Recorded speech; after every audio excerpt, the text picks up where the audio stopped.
Boys and girls, good morning. Welcome in. How are we all doing? Today could be a very interesting day. Now, it's in 11 hours' time from, if you happen to be watching this live at least, in 11 hours' time, Xbox have some announcements to make, I believe. There is a podcast that's going to be happening that's rumoured to say some juicy, interesting things. Now, we don't know how much they're going to involve Microsoft or Blizzard or anything along those lines, or even World of Warcraft, but it's... After the last few days, I think we could find out some interesting stuff. But welcome in, boys and girls. Hope you're all well. Hope anybody that's watching live had a good day yesterday. Hope anybody catching this later via the VODs, you are having a wonderful day. It is the day after the night before Valentine's Day.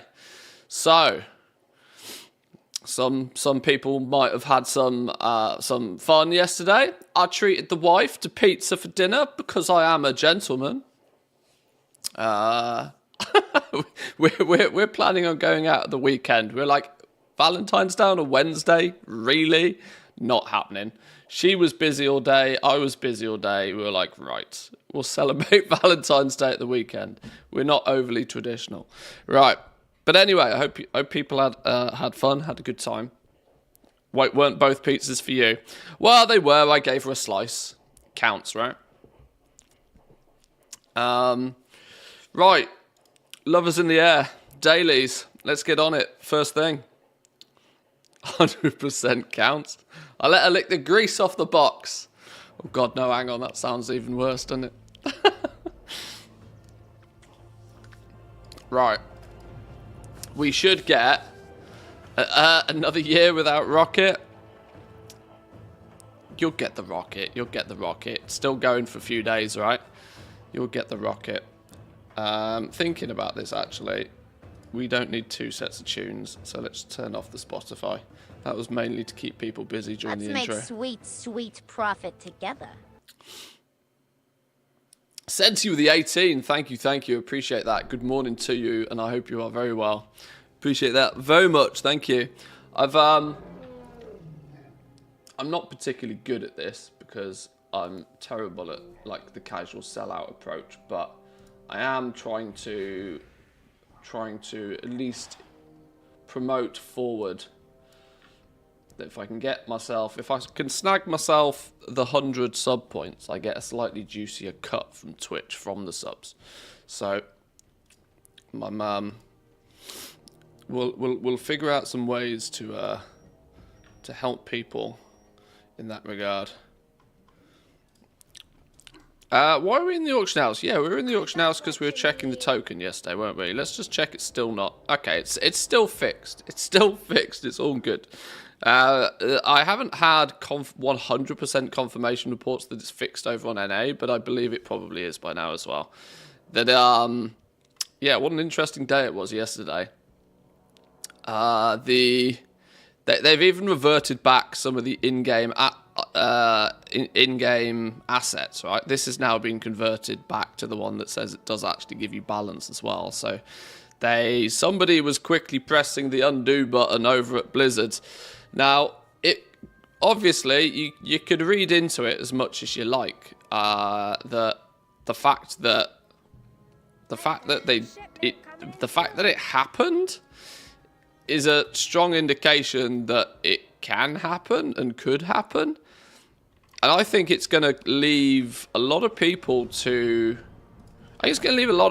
be kind of, hesitant about the tokens for a little while. For both reasons.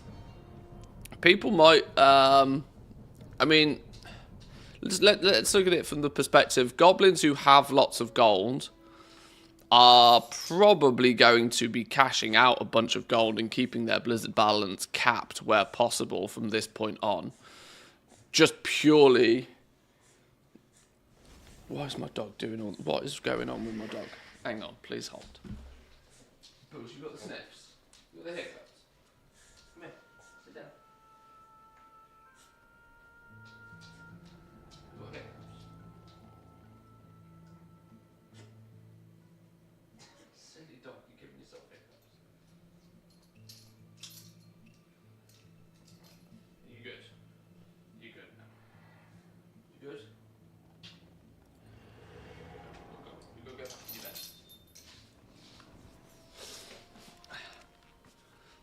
Sorry, dog was doing mad noises, and I was concerned she was giving herself hiccups or was going to throw up on the rug or something. Had to save the situation.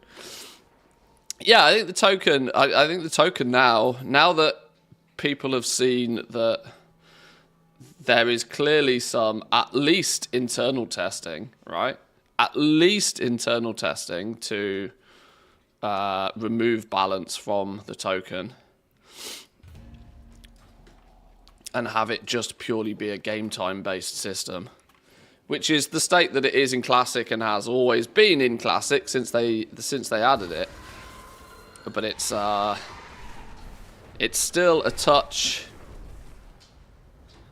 It gives me an air of hesitation about the token, if I'm honest. It makes me feel like, well, changes are clearly afoot. Let's make sure that if they do just drop a change on us, that we're prepared and ready for it. One way is to make sure that your Blizzard balance is always looking as close to max as you can get it, so that if the eventuality is that they take away your ability to convert it, at least you've got whatever your capped balance is in your region to play with all the same. Why would they go as far as changing the token description if it was a bug? Well, see, this is it. This is what makes me think that there has to be... It's at the very least they've tested it internally and they want to make it so it's an option internally. Whether they just develop... Whether those are assets and the code is there for, like, fail-safe reasons... if, you know, they're like for a panic button situation, you know, if there's like a massive exploit or something that's going on, that they can just press the button and prevent people from being able to, like a dead switch sort of thing. You know, there are many reasons why it could be, but it's, yeah, the fact that it is possible in game means there's a strong chance that if there are any sizable changes to Battle.net, or with Microsoft now running the show, integrations on other platforms, for example, if there's any changes along those lines, it means that they've kind of got the code ready to be able to change something. I mean, there's even the hypothetical that, you know, somebody could have just accidentally pressed the button early, you know? It could be that, well, these are not publicly announced changes yet, and so it shouldn't have gone through on this weekly patch, but for some reason it did. Who knows? Who knows? We'll never find out answers like that. But I would be. See, there's also the clever marketing tactic here. Of that anybody that's got lots of gold and was thinking about getting the new expansion pre-ordered but hadn't done yet, I reckon they probably did. They're probably going to do quite good on pre-orders in the next few days, would be my guesstimation. Because anybody with a sizable amount of gold that wants to use their gold to get the pre-order in for the new expansion might look at this and be like, I'm going to pre-order it now in case this goes away. So the pre-orders might be quite juicy for them from a business perspective. It would be very, very, very sneaky marketing if it was just all a ploy. But who knows? Who knows? We could have been completely played. Who knows? I don't think there's much to read into it though. Really, I think the likelihood for me was it's like a fail-safe option.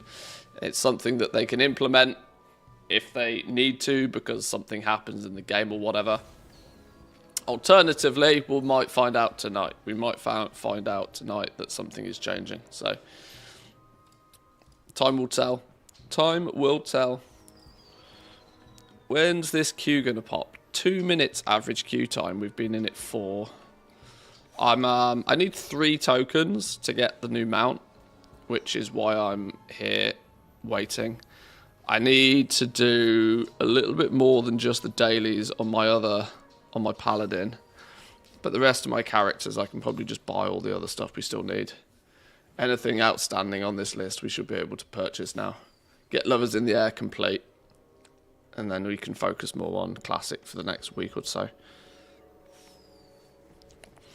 They didn't know shit at the office either. Well, yeah, you mentioned, but I would imagine that this would be something that would have come from. I mean, this is a systematic business change. This isn't something that your community support would even know about, honestly. Like, it would be something that would be dumped on their shoulders to deal with when it happens, but they wouldn't have known about it at the beginning, because they're a publicly listed company. This is removing balance from the tokens actually has quite strong. It would be a change that would have quite strong ripple effects throughout the rest of the business and the company in general, right? It's a fundamental monetization change. So it's not really something that I think they would be confident in telling everybody about before they do. It's something that they would do it, and it would then, comms-wise, it was terrible. A change like that would be circulated internally if planned. Well, you would hope, but you never know how far. You never know how far that message goes. From what we do know and what we do understand of Blizzard is the hierarchy in Blizzard is like so multi-level, it's unbelievable. So yeah, it depends how far that sort of information might go. Would affect the sales of that $65 horse. That's crazy. That's actually crazy. And it's caused uproar even within the Diablo 4 community, right, that thing. If you go, for reference, for those who don't know, there's a new stupid $65 horse. Bearing in mind the game is €42 right now. You can buy Diablo 4 for €42. They are trying to sell you a horse. Where is it gone?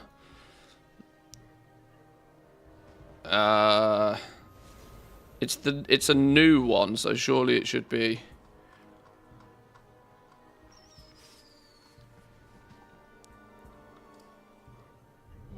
Yeah, this thing, look. This thing. They're selling you a new horse.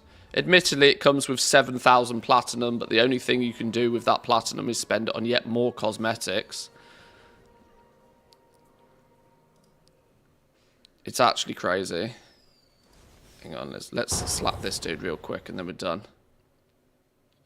But the reason it's caused chaos within even the Diablo 4 community is there are some people that are willing to buy the cosmetics and are happy to pay $10-20 for the cosmetics. They are willing to pay $10-20 for the cosmetics. But now they feel as if they're being made to pay $65 instead. So it's like even the cosmetic Andes, even cosmetic Andes are complaining about a $65 horse. Even the people who are willing to pay these outrageous prices for cosmetics, even they're pissed. It's like, oh my days. What have they done? What are they doing? I tweeted out the other day that you can buy a cosmetic horse in a game for more than the cost of the game in the first place. It's wild. Actually wild. Because platinum is, let me remind you, platinum is only used to buy in-game cosmetics. So, but the point still stands. The only way you can get this horse, let's say you've bought all of the other mounts already. The only way you can get this horse is if you pay $65, and then they'll give you some fake credit for then maybe when they release another horse possibly in the future. Like, it's just slimy. It's so slimy. And it like, there's no way microtransactions should cost more than the bloody game in the first place. Unless your business model is exactly that you give people the game for free and then you generate revenue by cosmetics. That's for me, that's the only business model that I have some element of acceptability for. If you are charging for the game, though, you should not be charging for cosmetics in the game as well, is my pretty firm opinion. But cosmetics don't even look good. Yeah.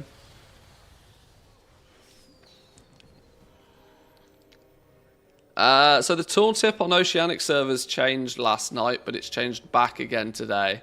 Okay, so yeah, it was a global rollout of whatever this bug was. And they've reverted it all on all different realms, apparently, by the sounds of things. Then, crazy. I still, you know, I still have the tinfoil hat on that. This was just a change that was pushed early, accidentally.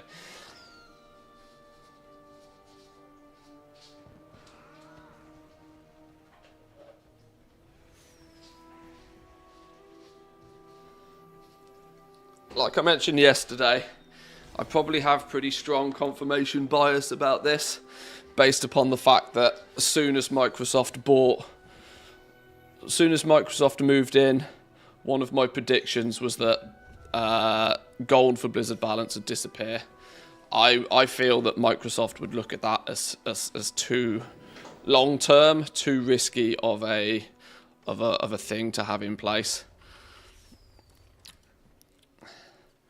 Oxford definition of microtransaction: noun for a very small financial transaction conducted online. Yeah. The definition of very small is a bit loosey goosey, isn't it now? Yeah, they're macro transactions, not microtransactions.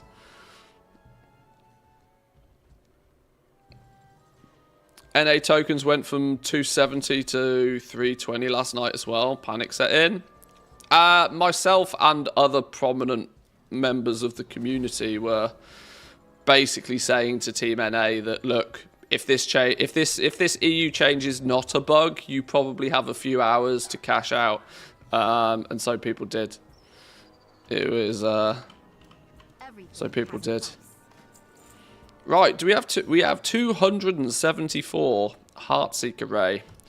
Come to me. Gotcha. We gotcha. Should we complete the pink set? The pink set is complete. We are officially loved up. It's a flipping hideous mount, isn't it? I mean, of all of the models in the game, why did they choose a fugly, flipping, flying devil bird? I don't understand. Grats, now to never use it again. Yeah, quick screenshot it, because you won't see me on this thing ever again. Valorant has $100 weapon skins, and the game already costs an install of their draconic anti-cheat. Yeah, that's got financial implications for some people, yeah.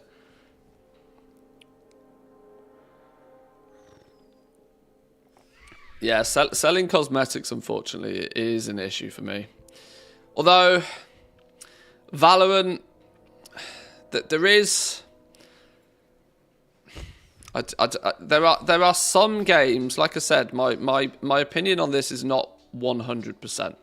But there are definitely some games that have strong justification for selling cosmetics. If there is no cosmetic system built into your game in the first place, because it doesn't particularly belong there, first-person shoot-em-ups, I'm looking at you particularly. If you're an FPS game, and your game is free-to-play, and you drive revenue to your game by selling people cosmetics that for the most part they can never see, it will only be seen by others, and there's not part of the, as long as part of the gameplay loop isn't cosmetic in the first place, I can see justification for using cosmetics to drive revenue to your free-to-play game, right? Everybody's got to make money. I'm not taking away the fact that people should give shit away for free. If you choose the free-to-play business model and your game doesn't naturally have a cosmetic system baked into it in the first place, then sure, some light cosmetics that maybe change the appearance of a gun or give you a different skin that don't really make a huge fundamental difference to the gameplay loop in any shape or form. That's a way to drive some revenue to your game. Fine, no issues particularly with that. The issue comes is when you have a cosmetic system baked into your game in the first place, and you're already charging people to play your game. So this is why World of Warcraft cosmetics are a strong gripe for me, because they are both selling you the game, they are both charging you to continue playing the game, and one of the core gameplay loops of World of Warcraft is cosmetic. Right? One of the core things in an RPG game is collecting different armor, which in turn comes with different appearances, so that you can transmog your kit in your appearance in a certain way. This makes selling cosmetics even more gross for me, because it means you are going to take the best cosmetics that you make, the best looking appearances, and you are going to hold them hostage behind a paywall from the people who have already paid for your game and are continuing to pay for your game. It's about as about as frustrating as it can possibly get for me. This is why I don't think Blizzard should be doing it anywhere near as much as they are, and unfortunately they're going in the direction of only doing more of it, not less of it. The trading post is also something I'm not a fan of, for the fact that you are paying for the game, you are paying continuously to maintain access to the thing you've paid for, and then there's a FOMO store in the game. So it means you've paid for the game, but you can't have all of the stuff in the game. You can only have some of the stuff. Can anybody name me one other industry anywhere that sells you a product and then tells you can only have some of it? I can't think of one. What other company is audacious enough to sell you a product, charge you to continue using that product, and then tell you can only have some of it? I can't think of a single one. And if there is one, they're probably not doing very well business-wise.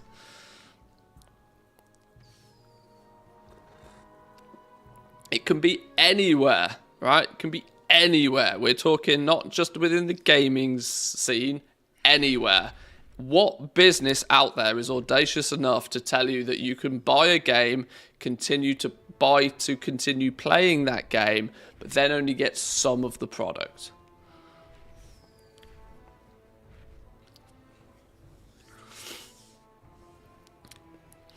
Bronze, silver, gold tiers with products where bronze only gives you the basics. But that's laid out. I see, but that's kind of laid out at the forefront, right? That means your pre-purchase choice, you can choose which tier of content you want access to at that point. You don't get that choice with WoW. They sell you the game. You then have to pay a subscription to keep playing the game you've already bought. So you pay once, and then you have to pay again to continue having access to the thing that you've bought. So you haven't really bought anything, have you? You've bought... What have you bought? I don't know what you've bought at that point. Then to have a FOMO store really grinds my gears as well. Because then it's like, oh, look at all this shiny stuff we've made, but you can only have some of it. You can only have some of it. You can have some of the stuff, but you can't have all of it. You'll never have enough cover. You'll never be able to play the game enough to actually have all of it.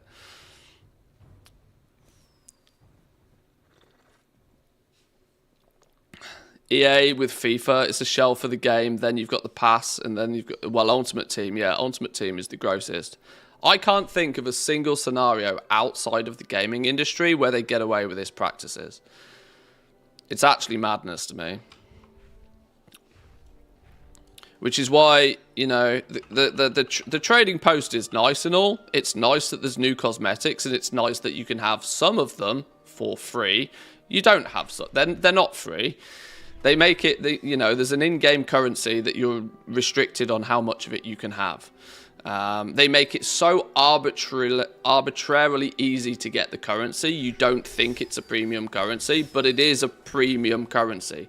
Your $15 a month, right? Your subscription comes with a free 1,000 trading tender. You get 500 of it up front, and you just by proxy of playing the game will be really, really hard done by to not accidentally get the other 500 for free. That's basically what it is. You basically, with your subscription, you get 1,000 tender a month. When you break it down. But anyway, I'm starting the stream today on clearly more of a cynical note than I expected. Is this character, my main character, is now 100% done with this event. We need to log on to the Paladin, do the event, maybe do the dailies.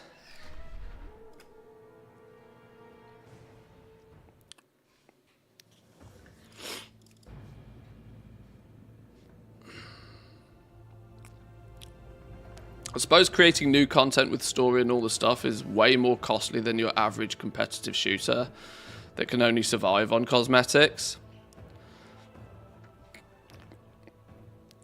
I don't disagree with that statement, but what I would also state is that if you're trying to run a business that is fundamentally not profitable, then that isn't justification for egregious monetization options. It's the same moral dilemma it's the same moral dilemma to a degree of like a homeless person stealing a sandwich from a shop. The fact that you're homeless doesn't strictly justify stealing, because stealing is still morally wrong. It doesn't justify stealing, but you understand why they did it. Because they're homeless and they don't have... They live on the streets, they maybe don't have the money to buy the sandwich in the first place, so they chose to steal it. It's not justification for the crime, but it's far more easy to morally comprehend it. And so looking at World of Warcraft as a 24/7 online game as a service that is probably more costly to make, therefore we can more justify these negative practices, is the kind of justification that you'd expect Blizzard themselves to say, but not something that I'd recommend the player base really accept, if I'm honest. It's often, these are often what would be the excuses that are used to justify these negative practices, or the justifications they try and put forward. $76 billion company. Yeah, exactly. If WoW had a sandwich transmog, it'd probably get sales. There are a few silly transmogs, isn't there? There's a big fish. You can hold a big fish, I know that. That was from Island Expeditions, wasn't it? You got the big fish.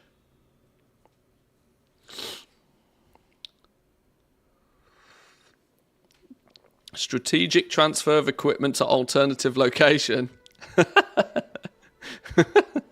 The steel, yes, the strategic transfer of equipment to alternative location. I like it. Sync Rot Smasher, is that what it is? There we go, I knew somebody'd know it. I knew somebody'd be on the ball.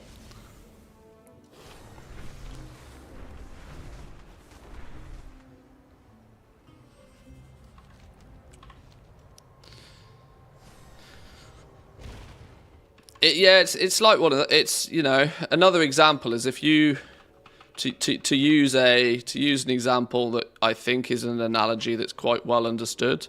If you go into business trying to sell chocolate teapots and you try charging €500 for chocolate teapots instead of the going market rate of $20 for a regular teapot, and you try and justify selling your chocolate teapots at $500 because you have to cover the costs of so many returns and refunds because they all melt, then you can quite easily look at that business model and go, hang on, this is just doomed to fail. This this is just bad business. There's no other way to describe it. That you're peddling something that's just bad. There's no amount of justification that can remedy just bad business.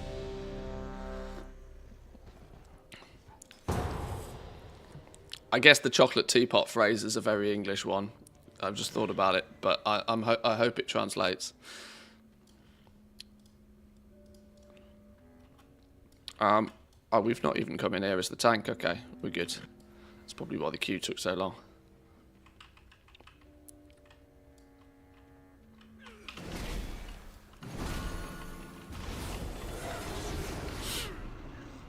And it was interesting yesterday, actually, to find out, because with the whole token shenanigans yesterday, it was quite interesting to get people's overall sort of feelings on things.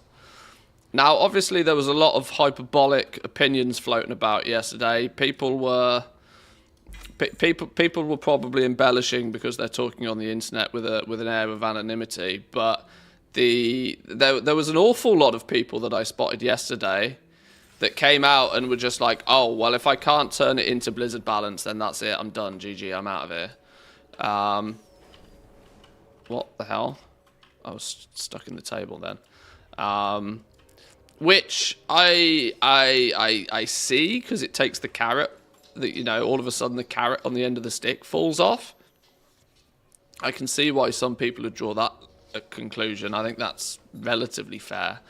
But what you also saw a lot of was people who were so anti-Blizzard that they would go as far as to claim that they would never give Blizzard a penny of their own money, but then they'll happily consume their product and have been consuming their product for years and years and years and years and years, and only justify that because it's free.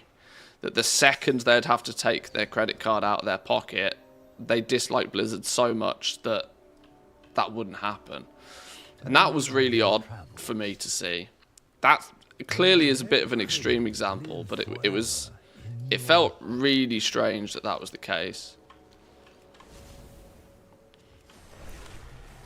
I get some, you know, I get the more modest approach of, well, you know, if I'm going to have to pay full price for these expansions, then they're not really as worthy for me. Maybe I'll take it slow from here on out. Maybe I won't push as far as... It was nice to be able to go play the new Hearthstone expansion without having to give Blizzard another $100, you know. I sort of see it from that perspective. But to be so anti-Blizzard, to say that you'd never give the company a single dollar of your money ever for any reason ever, yet you're still playing their game 12 hours a day, it confuses me a lot.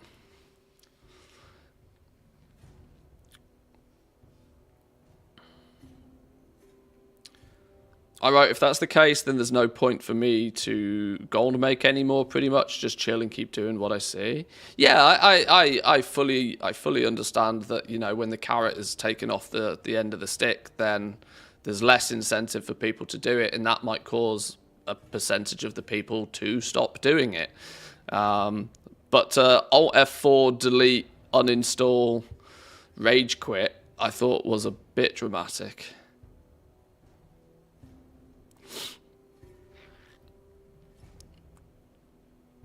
It's part of the annual Festival of Tea, which English people take very seriously. 5 days of national holiday, free tea for all. God, if only that was true. If only that was true. I'd move back to the UK just for those 5 days.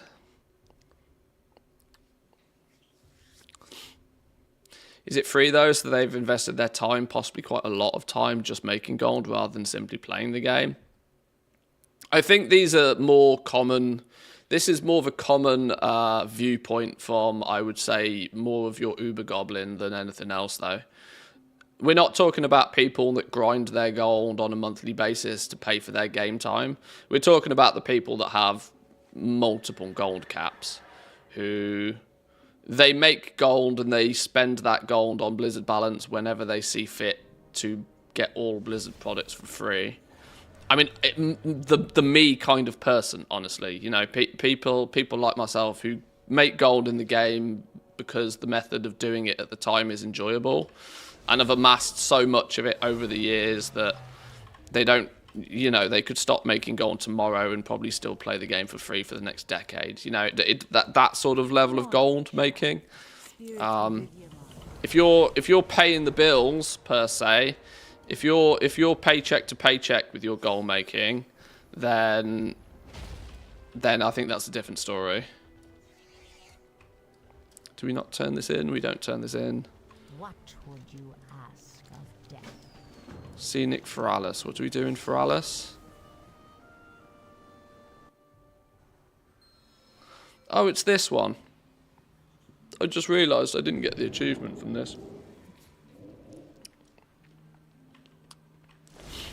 It was a bug. It turns out it was a bug. I'm still dubious to what the bug actually was. I'm half of the opinion that the bug was the fact that the button got pressed when it did. I'm less convinced the bug was the fact that, balance got taken away by some erroneous code. I don't think that was the bug. I think that this is something that they've developed in-house and at some point still plan to roll out. I think the bug was it went live, it going live when it did. You know, there's two sides to that coin. It felt like too much effort had gone in to that bug for it to be a bug, you know? A bug is usually something that happens and you don't necessarily understand why it happens, and then when you dig into it, you find that one piece of code is pointing to another piece of code for no reason. Yeah, it didn't really feel like that to me. It felt a little bit too much like this had some time and effort put into it, if you know what I mean. You have my undivided attention. But who knows? Who knows? It was widely announced prior. This is actually causing like real lawsuit situations. From the mainland? Oh, this is the dude we need to bow for, isn't it? Will protect us, as they always have. There's some. This has actually genuinely caused a lawsuit, I believe. The fact that Blizzard stated in the purchase of ABK that they were predominantly going to let Blizzard continue to do what Blizzard has done, right? And weren't going to intervene all that much. And then they turn up and within 2 months they're firing 2,000 people, many of which are Blizzard employees. So it doesn't really translate well from what they originally said before purchasing the company. And considering how many lawsuits and stuff that tried to put a stop to the purchase in the first place, it's going to be remarkably interesting to see what happens in the next few months. The bug was a dev taking a risk and pushing the button accidentally to warn us so we can take countermeasures to protect, boycott, and review bomb. One of the 2,000 that were laid off, clearly their last day was yesterday. Who knows? Who knows?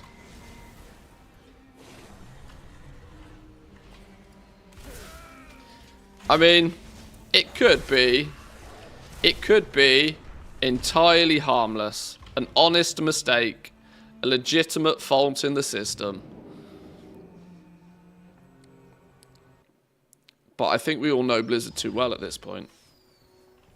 At the very least, it was a planned test. This is I mentioned this to the wife, and that's the first thing she said. "You sure this isn't just a planned test to see people's reaction?" And I was like, "Yeah, you're probably not wrong. Probably not wrong." At the very least, they now have a strong understanding of what people's opinions are on this. Anaria Shola. Or at least more of an understanding than they did the day before. Shorelaran. Greetings. Goodbye. Some pretty free marketing feedback there, yeah. What will you require? Whilst also simultaneously probably driving up pre-orders for the new expansion like you wouldn't believe. Because anybody that has the gold to convert to get the pre-order is likely to be doing it now.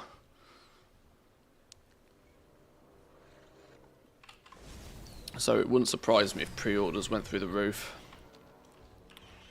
What better way, instead of paying out the ass to do, you know, community research, which can often lead to very large expenses, how about they accidentally break something for the day, see how people feel about it so they get the golden feedback, all whilst probably driving revenue for them at the same time. It's a win-win for them, right? But then again, what can regular employees do? A lawsuit to Microsoft from an ordinary man is doomed. Yeah, exactly.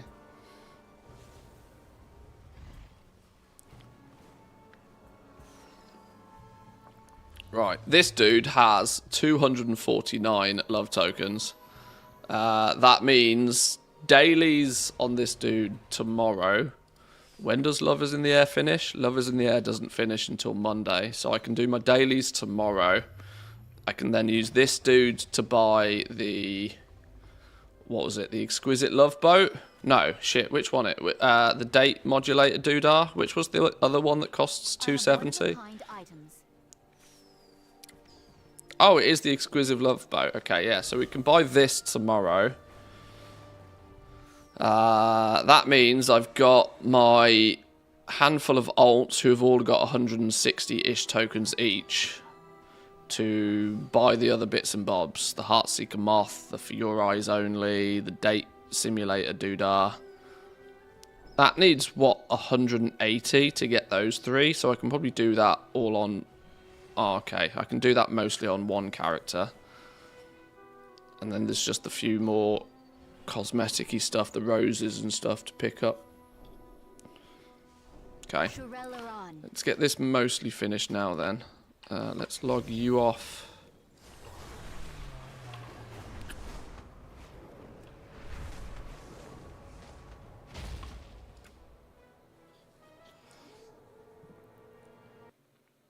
Nothing's done without reason. Yeah, the whole theory that oops, it was just a bug. I don't know. I don't know how much I follow that theory.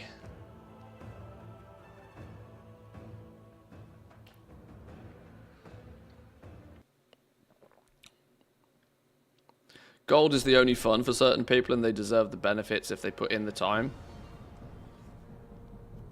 It does lead me on to, you know, speculating what might happen more long term if they do remove Blizzard Balance. My initial thoughts on that straight away is that the value of the token will tank, absolutely plummet. The gold value of a token will absolutely tank, as there is way less reason for people to cash out their gold. Because for many people, the game time aspect is neither here nor there. Getting 30 days of game time is neither here nor there. What a lot of people ultimately use the token for is to cash it out to Blizzard Balance to play other Blizzard games. This is the only thing for me that holds true, that they might never want to remove that aspect of it, because there is definite value in the cross promotion aspect of the token, right? There's a lot of justification that would say, well, how many people who played Diablo 4 played it because they bought it with gold? How many people who go back and play Hearthstone every time there's a new expansion do so because they can buy it with gold. How many people pick up the new Call of Duty and buy skins and whatever in Call of Duty every year because they can do it because they convert gold? There has to be a number they can put on that, and they're arguably sales that might not have happened if those players had to pay out of pocket for those adventures. But it depends how big a number that is. If it's a big number of people, it's something that Blizzard would want to carefully protect. If it's not really that sizable number, then maybe foregoing that is also fine. As how many of those people, how many people who engage with the token system are legitimate players? This is the question. I would almost go as far as to assume it's probably 50-50 legit players versus bots. And in some scenarios, I would almost feel it leans more so on the side of bots. It could even be like 70-80% bots who are dealing with the token. Just by proxy of how difficult it theoretically is for average Joe to make that amount of gold in the game in the first place, compared to a bot that can AFK farm 24 hours a day and probably never get banned.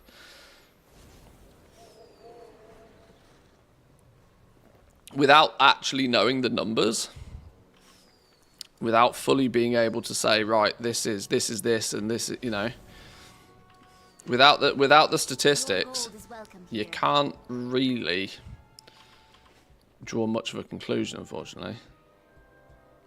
Wow, the date simulator's down to like 15k a piece. 15k a piece in exchange of 100 tokens. Is this toy any good? I'm just wondering whether it's worth picking up some of these toys to sell through later on in the year. What does it even do? Add the toy to your toy box. Place down a date simulation modulator for up to 2 hours that allows you to view the world from a different perspective. A cloaking device attached to this machine ensures that only members of your party or raid can see the machine's effect. It can only be used outside.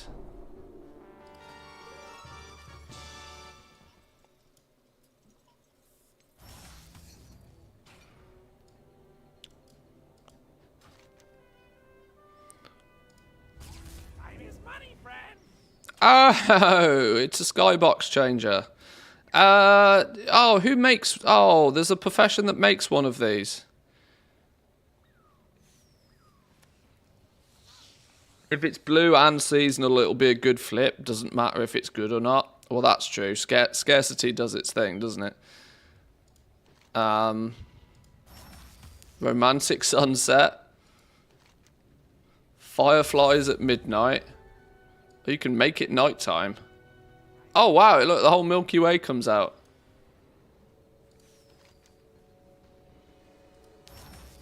Stuck in a rainstorm.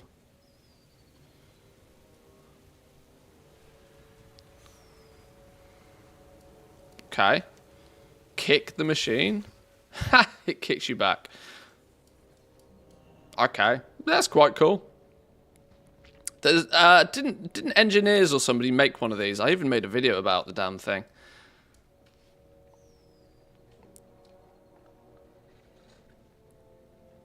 As somebody that doesn't have the toy, now I've seen the effects, I'd drop 15-20k on that.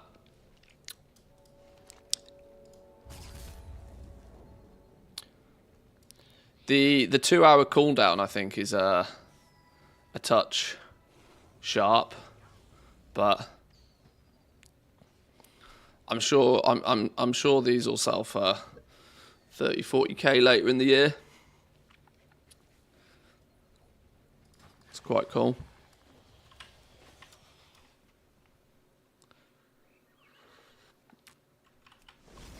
Curiosity being, are they like unique equip? Are they going to be a pain in the ass to deal with in that regard, or are they just like easy business?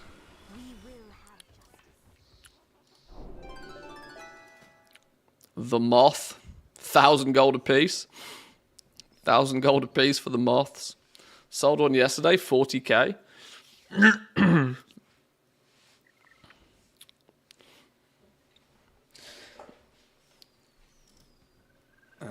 Put in cage. Regional sale average 5k. Min buyout currently here on Draenor at 1,000 gold. It's also probably not a bad one to throw around a few places. Might be worth more this year than it will be next year when it comes around again, because pets get saturated pretty quickly.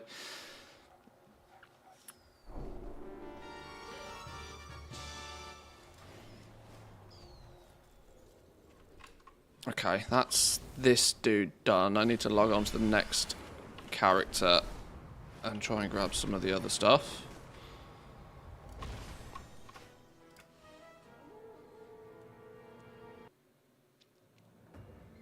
Can you go gold to Blizzard Balance, then balance to Gear Shop? No. Gear Shop, Blizzard Balance can only be spent on digital items. No.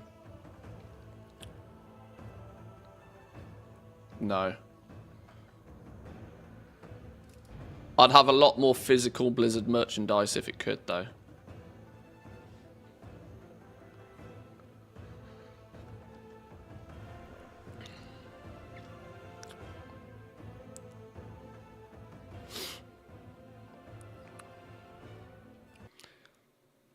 The common exit strategy is you gift. You basically convert Blizzard Balance into game keys and sell the game keys. Your third-party key reselling websites, of which there are many, often will also buy game keys in bulk. That's how they get them. And it doesn't take a genius to work out where they get most of them from. This is why these third-party game key selling websites can often offer a discount below what the company themselves is selling it for. There is some legitimate side of it where somebody, a game will go on offer and somebody will buy 10 copies of the game when it goes on offer. And then sell them back. There probably is some sort of real-world arbitrage in game keys that way. But I would imagine the vast majority of it is either dodgy credit cards, foreign licenses is another big one. There are some game publishers that will sell their games at a heavily discounted rate due to the economy in that geographical location. I buy my Xbox games from Argentina and Egypt, Alan Wake 2 for £10. Well, see, there we go, right? So you can, as long as the game key, some game keys are then, some developers who are aware of this do region lock their game keys as well. That they will then only work in certain regions, so you also have to be careful of that. That's why these key sites are.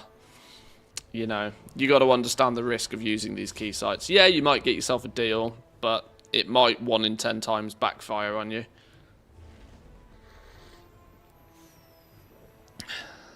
Do I have any Blizzard merchandise?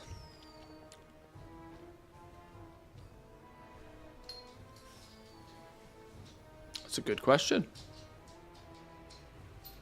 Apart from a few physical box copies of the game, which I don't think you can really consider merchandise. I don't think I do.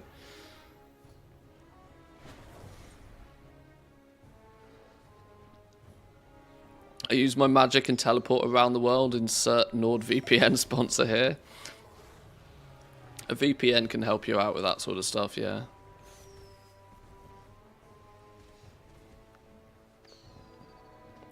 I'd have my gaming room full and girlfriend would be mad AF.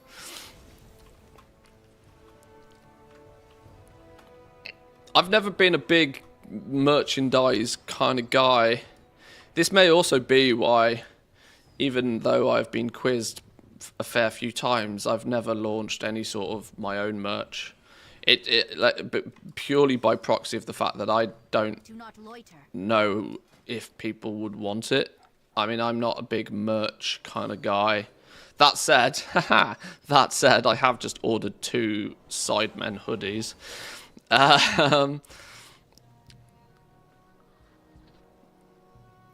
So I am susceptible to it, at least in some degree. But I do like my hoodies. A sheesh hoodie. As an XQC, probably got the trademark on sheesh, though. I don't know if that's where I got it from, but yeah, you're right, I do say sheesh quite a lot.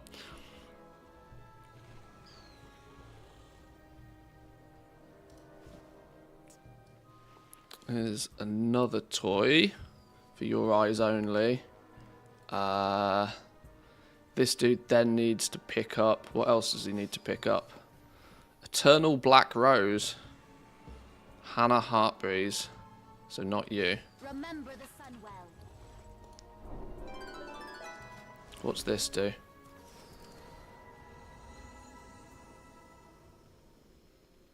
What did it do? What did it do? Oh wait, hang on. Is this the one that turns everybody... It turns everybody into a heart?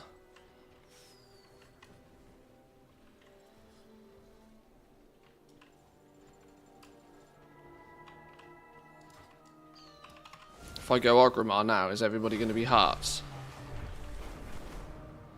I only say sheesh at the kebab shop. Sheesh. Oh yeah, look, everybody's a heart now. Oh, mounts don't get changed. There's just random hearts sat on the back of mounts. But everybody's a heart. Oh, this is actually... This would be good for the auction house. This is good for in the auction house. Get rid of all of the chaos around you on screen. This is literal main character mode.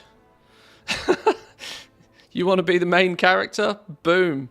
Everybody else is just a piddly heart. Okay. I mean, the pink hue, the pink vignette, I could do without, but otherwise that works quite well. Pop it in your raid, get rid of everybody else. Who needs to see the tank anyway?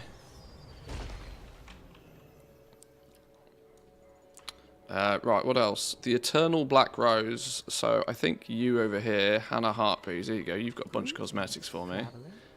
Is there a timer on this? It lasts for 29 minutes. It has half-hour duration, half-hour cooldown. So you could theoretically use it indefinitely. Quite clever. I do genuinely actually see that some people might have some use for this. So for 40 tokens, 40 love tokens, that's actually a pretty useful little tool. Block out the noise around you. Obviously in communal areas like Valdrakken, it's only going to get rid of 50% of people, but... Knowing Blizzard, though, it won't actually have any performance benefits because it probably all it does is reskins the player. It probably still loads the player. It probably still loads their cosmetics. It probably still loads everything normally. This could actually just be yet another layer on top. In theory, then, reducing performance. It depends how they've coded it. Well Right, so we need... Let's get rid of these for a minute. We need one of you, one of you, one of you, one of you, one of you, and one of you. How many tokens that leave us with? 39 tokens? Are you kidding me? Go in peace.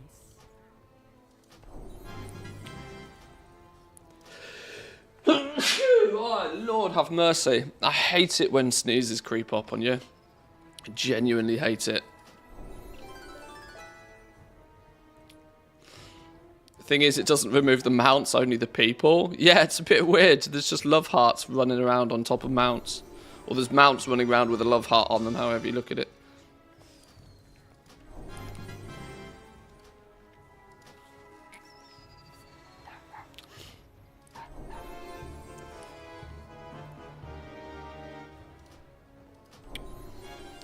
Right, so that should leave one thing. The exquisite love boat. That's the only thing I need with love tokens now. Which we are... I need 270, and I've got 249 on my paladin. So 21 tokens to go. And then we'll have everything with these. Nice. I prefer it than it creeping up and then just fizzling out without the sneeze. Well, that's true. Yeah. Because then you get that, like, itchy nose for a while as well. That's actually... Yeah, you're probably right. That's even worse, the situation.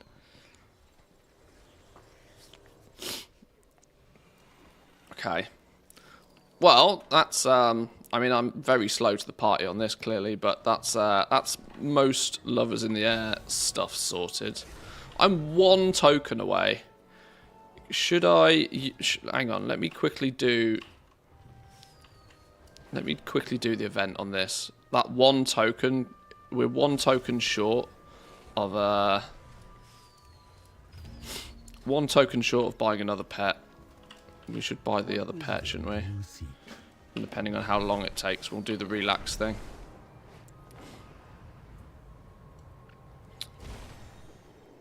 Another pet's 1,000 gold value now. Probably 5,000 gold value in a few months. Good.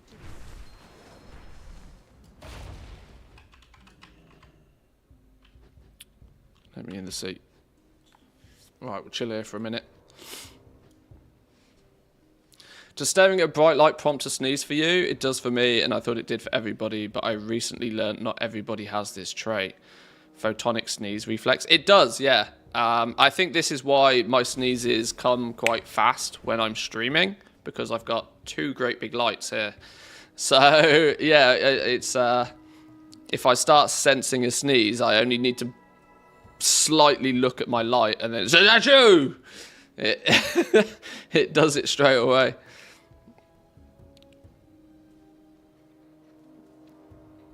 Yeah, I learned that was a thing a few years ago. It's quite interesting. But I also assumed that was something that just worked for everybody, but apparently it doesn't.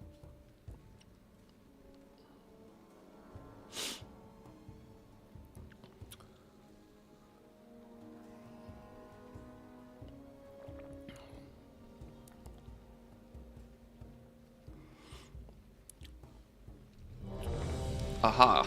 We are... Do we wait for the relaxation or do we kill the boss? We kill the boss because the boss gives us the chance at the armor thing as well. Which I technically don't have. But I've never really gone too far out of my way to buy or acquire the dragon riding cosmetics.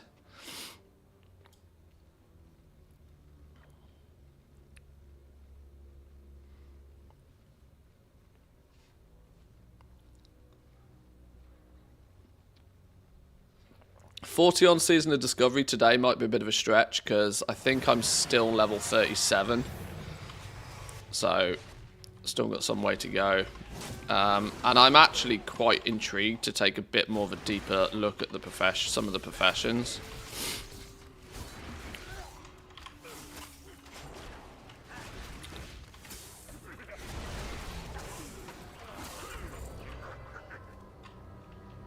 Because for me, honestly, one of the things that might keep me interested in Season of Discovery past level 40 and past doing a bit of gearing will in turn probably be the professions and some goblinry stuff.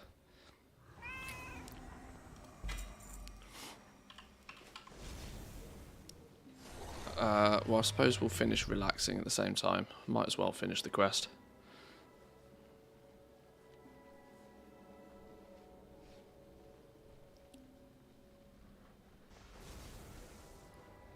I'm not sure what to do with Season of Discovery though, because there's part of me that would like to level up a couple of extra characters, but on the basis of that I was not prepared for just how long it takes to hit 40 from 25.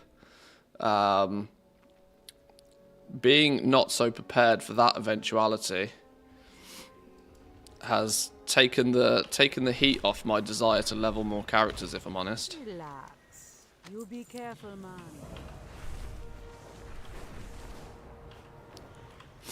So I'm not sure.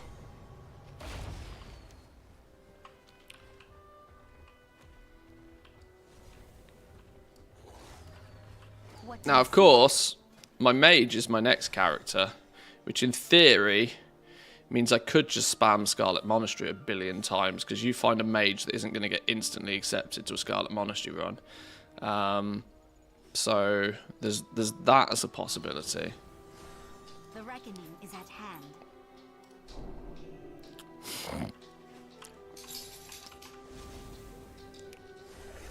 Equally, we could still just AoE level the mage. That's another very viable option, considering that's how we mostly leveled in phase 1. I think from level 14 to 25, I think it was, we did AoE mob grinding, and it was quite easy. Fun fact, it takes 14 minutes for a treasure chest to spawn in Tenaris over in Season of Discovery. Fun fact. I wonder how you learnt that. I wonder where... What areas of the game are people sneaking off to now? The heal from Living Flame got nerfed though, still doable but tougher. Yeah, but you tap into more traditional mage AoE healing now. Frost Blizzard AoE grinding is probably the more traditional mage method. The Season 1 method of using Living Flame and healing yourself up to full and just like nuking stuff is probably not the best way to do it anyway. I think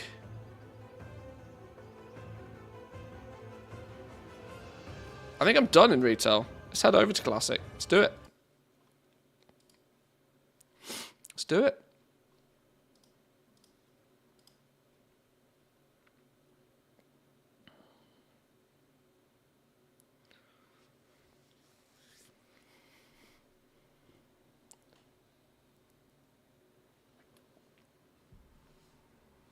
Why do I have no game audio at all?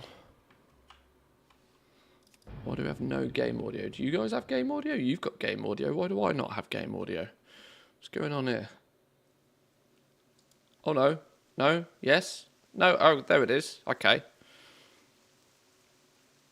That's weird. You guys can hear in-game audio, right? It's raining now. Can you hear the rain?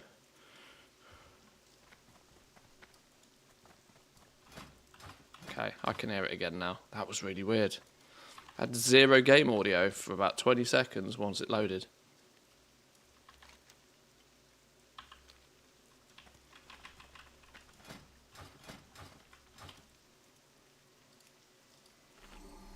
Spot clearly doesn't like the rain.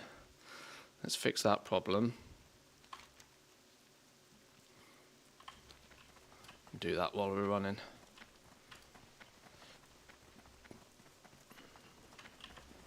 Oh dear God, look at my bags.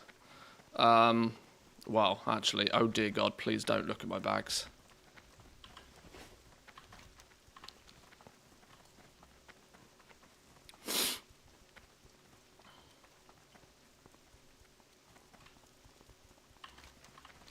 I would guess we're half hour away from dinging 38. And then it's between 4 and 6 hours, I would guess, before we'll hit 40.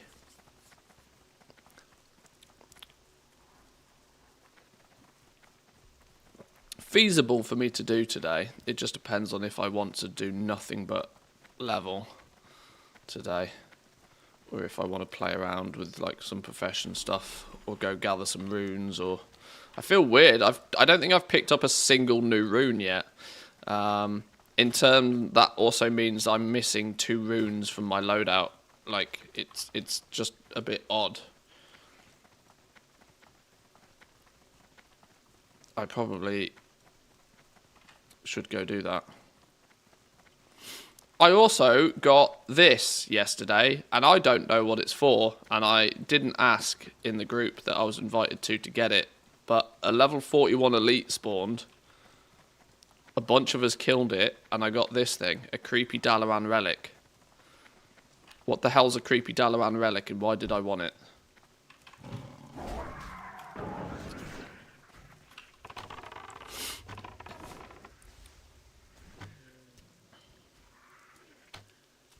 Because I have it. There was lots of other people that clearly wanted it, because I was randomly invited into a group before a rare spawned and we killed it. Is part of one of the new runes. You summon a level 41 elite in various zones. Okay.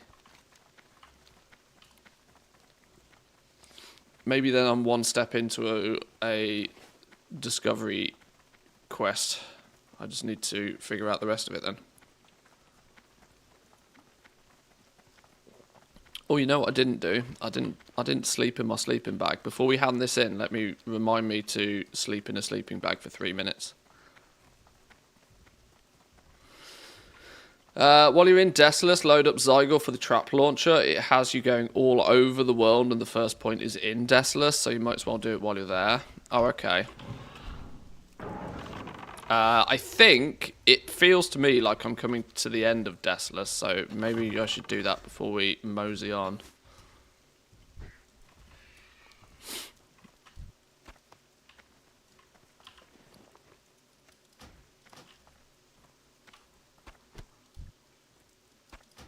I don't want mystery meat either.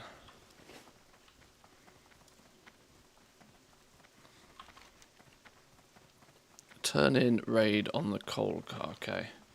Yeah, we look to be nearing the end of our adventures in Desolus right now. Nearing the end. We're not totally there. We've probably still got a few quests to do. Our team really went all out in this zone.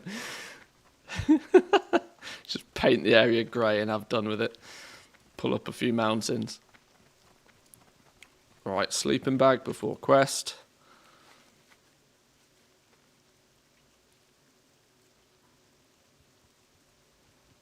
I need to find some arrows as well. I'm in very short supply of arrows.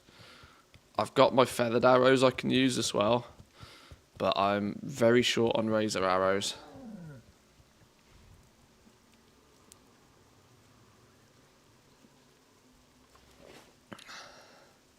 You know what? I've got 3 minutes to kill here.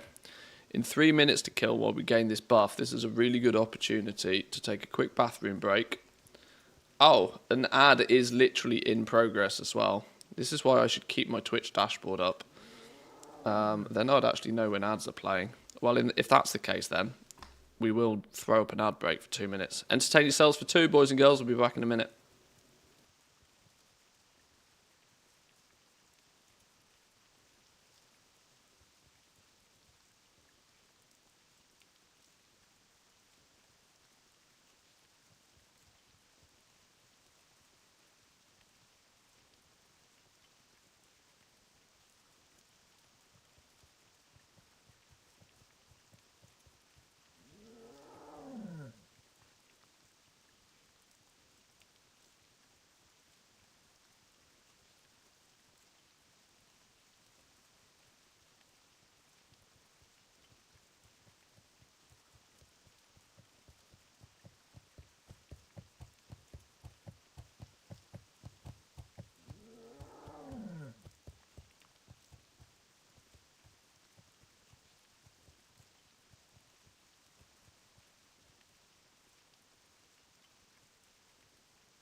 Okay, are we buffed up now?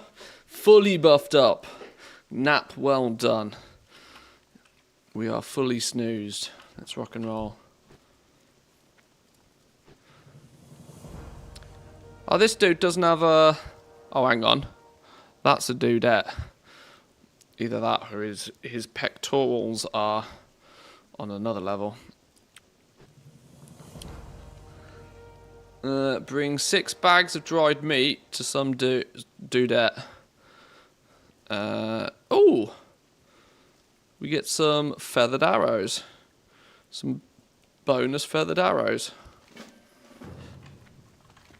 I was just saying we need more arrows. That's convenient, isn't it? I really need to figure out what in this bag of trash is trash. Fish can go to to spot. An iron lockbox. Guardian armor, green whelp armor, dusky leather leggings potentially in there. The irony is I'm never going to open it, am I?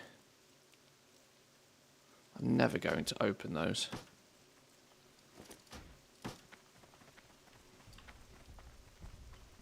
Another waylaid supply kit. Heavy kodo meat. Isn't that for a quest? Or was that not for a quest? Feed it to the cat. Warm cloth we just get rid of. It's worth nothing right now. A large fang. Not really worth taking up a whole inventory slot. A large basilisk tail can go away. Should sell those. Crimson lotus, we can get rid of that. A sweet nectar, we're not going to use those anymore. Interlaced belt definitely is not worth what TSM claims it's worth. Same with fish oil. Okay, that gives us a few. Oh, we got our first mage weave. Mage weave is down to 6 silver a piece apparently. Okay, that didn't take long, did it? That didn't take long.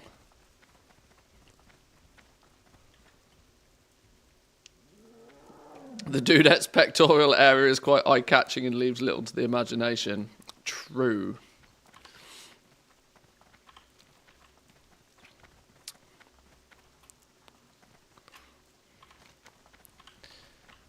I was watching, it wasn't him live, I was watching a video he was in on some podcast or something, but Pirate Software, or Thor, as he's most commonly known. And he was called out on the fact that he calls everybody dude, and it's for him it's just a colloquial thing that he calls everybody dude, whether you're type 1 or type 2 or anything in between. He just calls you dude. And some people find it weird, but to him it's like entirely normal. He's from Southern California or something. Or from California in general, and he just calls everybody dude. I was like, I can relate to that. I can relate to that.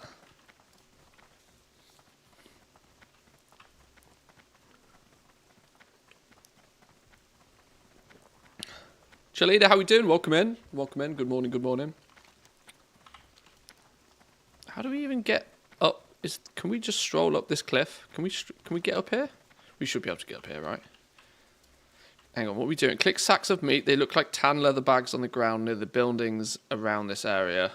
Not all of the tan bags you see will be clickable. The ones on the outskirts of the village are a bit lower level and easier to grind. Be careful to avoid the pack runners that walk around with 2 high-level hyenas. Okay. Oh, no, we can't get up here. Genius. Can we get up this way? Yes, there we go. Oh, I had to kill a shitload of these the other day. I had to kill hundreds of these to gain reputation with somebody else. Oh, I've already killed 1 million of these fellas. These are the centaurs that don't have ears. Damn centaurs with no ears.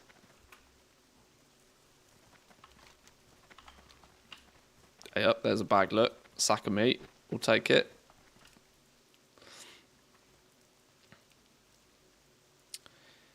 It's not unusual to go out for a meal with the wife and we get treated hi guys. It used to piss my wife off no end. Oh yeah, there we go.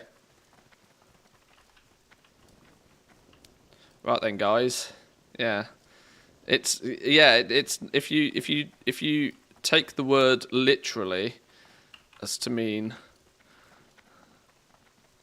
you know, gentleman with schlongs, then you've then yeah, it can be construed as a bit weird. But considering it's just like it's just vocabulary.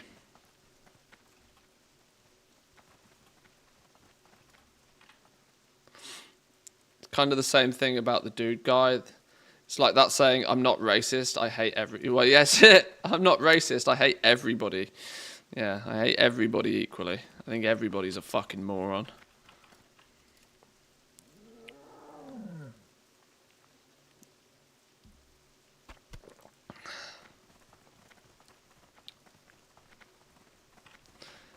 Schlong. Not heard that one for a while, right? Gentlemen's with schlongs. Or schlorts if you're not so well endowed.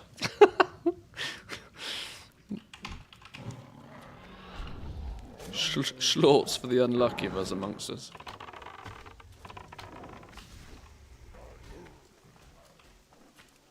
Do you have a schlong or a schlort?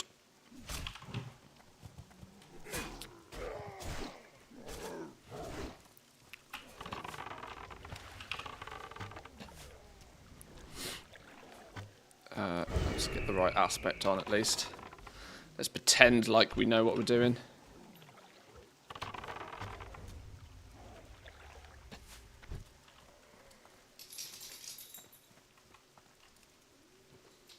Go on, meet me. Give me the meat. Yeah. That one's not clickable. That one's not clickable. These two are not clickable. Damn you. Let's try this way.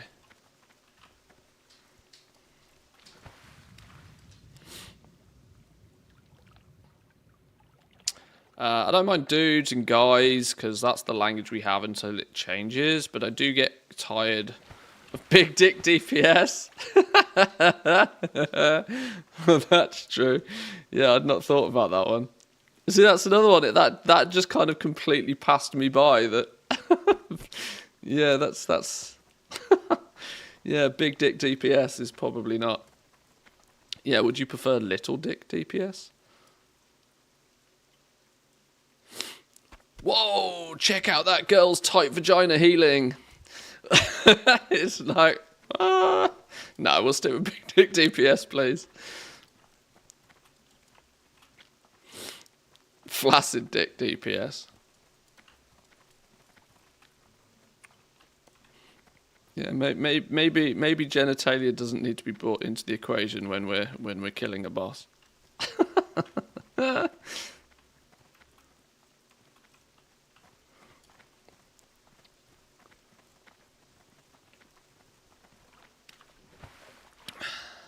Ooh, a chest. What's in the chest? Spot things.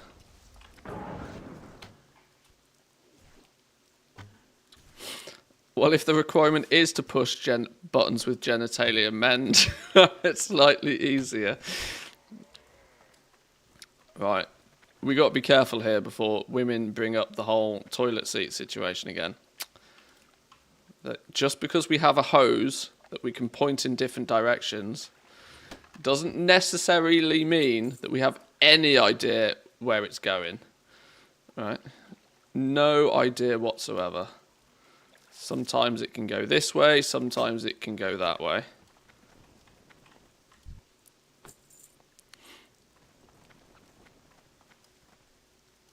Are these clickable? No.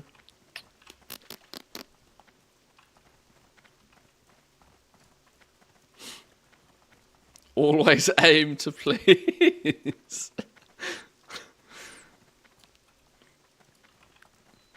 I think in many cases, aiming to please consists of keep it in your pants.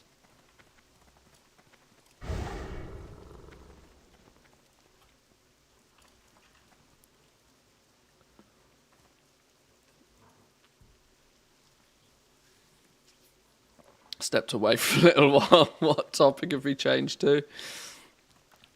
Well, it started off with the discussion about colloquialisms being genderfied in terms of, like, if you call a female dude, or you refer to a group of females as guys, like, hey guys, this way, in a restaurant or something, and somehow that swayed onto, oh yeah, it was that is less egregious than, like, big dick DPS. What if you have a small appendage or no appendage whatsoever in that regard? Does that not qualify you to press buttons correctly?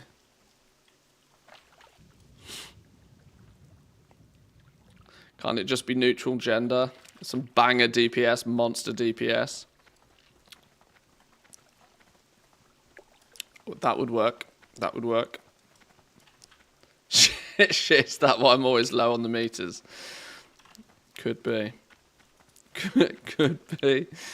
Probably not, though. Probably not.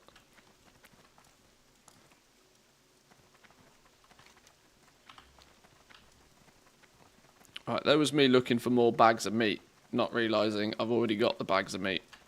Let's roll.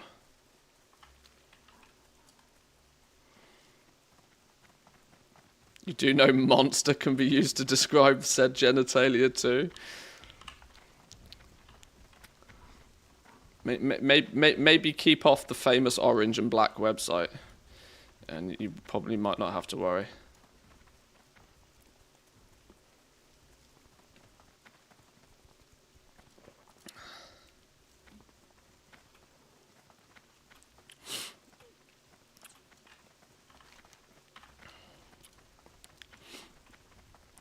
I want boob DPS.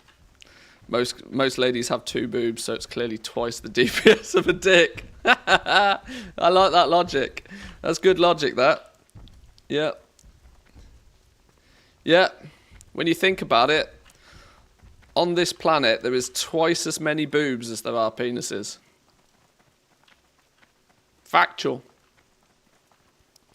There are some outlier cases. And there are some larger. There are clearly some larger males that may claim to have both. But statistically, there is twice as many boobs on this planet as there are penises.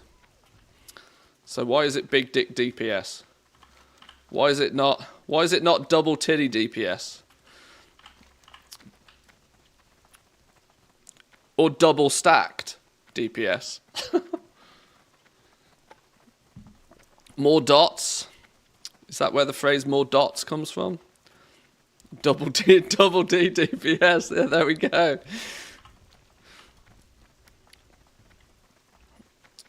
It works. All works.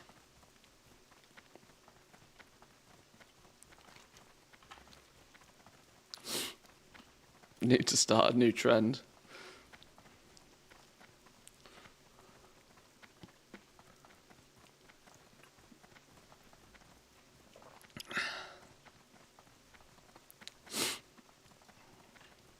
Women on average have fewer than 2 boobs. See, that's one of those brain tricks. It's like the same brain trick as saying, like, if you think how stupid the average person is, remember half the population is more stupid than that. It's one of those brain tricks. Yes, you're technically correct, because there may be some females that for whatever reason possess only one or none. But nobody out there realistically has 3. Although I knew somebody was going to bring up Total Recall. Yeah, that is a sci-fi movie. That's not strictly science. But yes, true. Welcome in, Cold Meat. Welcome.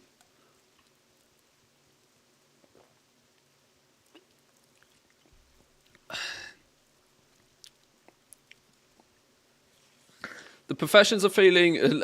Let's rotate the conversation back to World of Warcraft for a minute. The professions of feels boring at 40. Leatherworking and blacksmithing, you have practically one blue item you can make. You can unlock epic gloves as a leatherworker, though the quest chain involves a couple of trips into BFD. I think, yeah, the gear crafting professions, I think, in these early stages are not going to shine. Because each of these, what they're referring to as like level up. Because they're calling the raids at the moment, right? They're calling them level up raids. They're not like end game raids. And it's often a case that if you step foot into the raid in any way, shape or form, what you get out of there is going to trump whatever is going to be crafted. But the value in the crafted gear is that it might be on people's like pre-bis lists. It might be on people's pre-raid lists. That they will consider picking up some crafted gear as a quick interim before getting their actual gear. And that's historically how gear has always been.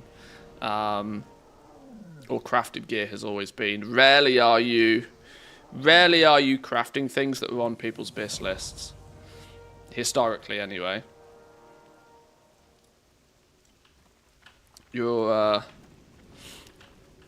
thought that was a chest then. You're more often than not catering that sort of middle ground where somebody might not have got anything from leveling and they might have a gap that needs filling, or, you know, a helm that is non-existent still at level 37. But then you might sell them something cheap. Your body looks worn and your If that makes spirit sense. weary. Rest yourself beneath our roof and allow Elune to guide your dreams. Ring of Calm. We are not going to use that. Sell it. Let's put all my potions, since I seem to have lots of them, in a little row here. My mana pots. Don't need so many of these.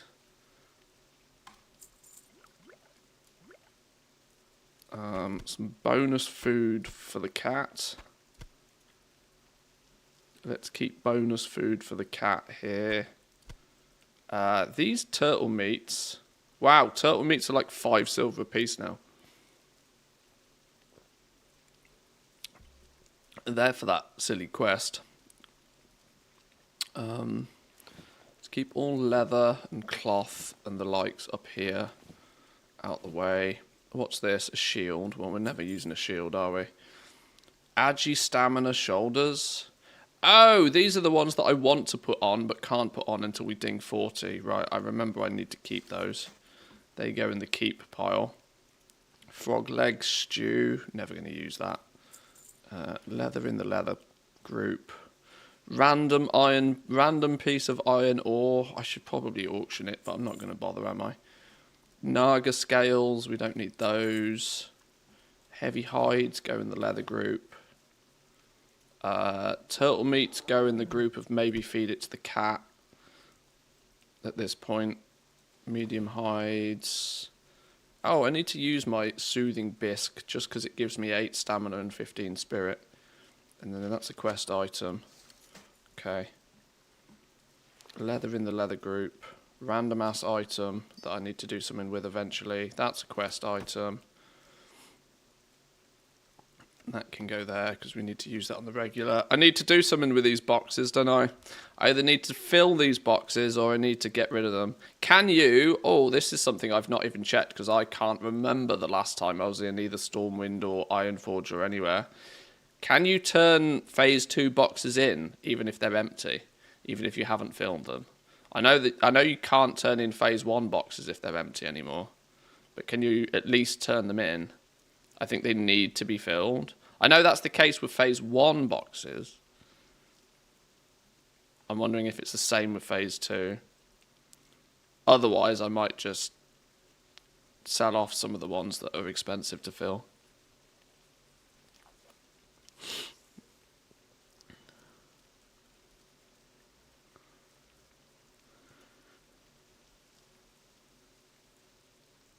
Purposely keeping all the thick leather needed to level up, then extra thick leather in turn for the rugged in phase 3. Yeah, I'm not really actively selling any of the leather that I'm getting via skinning. I'm converting it all up and we'll use it for leatherworking, and we'll probably do the same.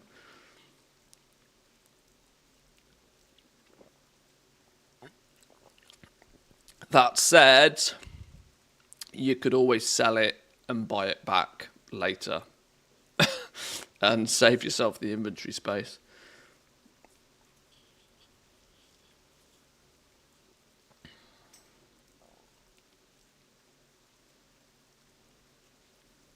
You in Desolate for a minute or two? I probably am.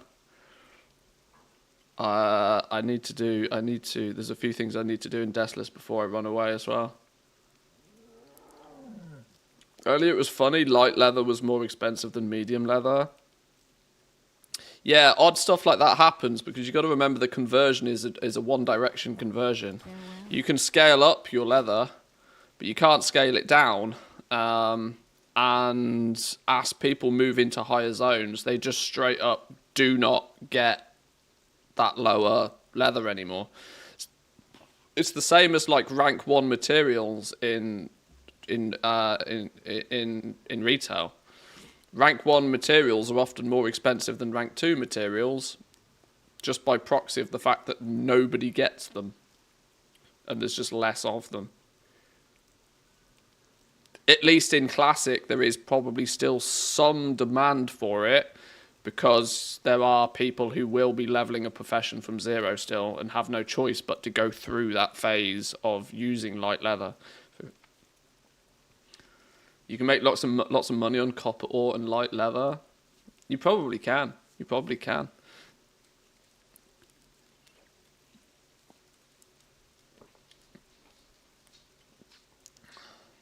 I don't miss Classic crafting, those 60 seconds to craft an item. There's, yeah, that's, not fun. I need to level up my leatherworking. I think I have plenty of heavy leather now. I've got nearly 350 heavy leather, which is actually a ridiculous amount.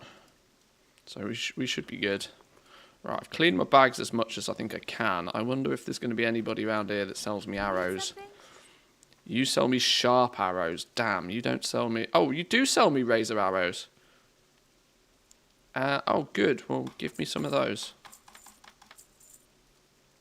That's fixed that problem. That'll get me to 40, hopefully, now.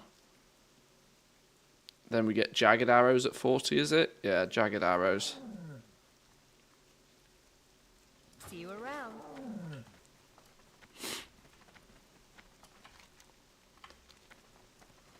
Right, turn in said shipwreck quest. Interest on a pint? Be good. Where's my voiceover mod gone? Why is my voiceover mod broken? This is great adventurer. You There it is.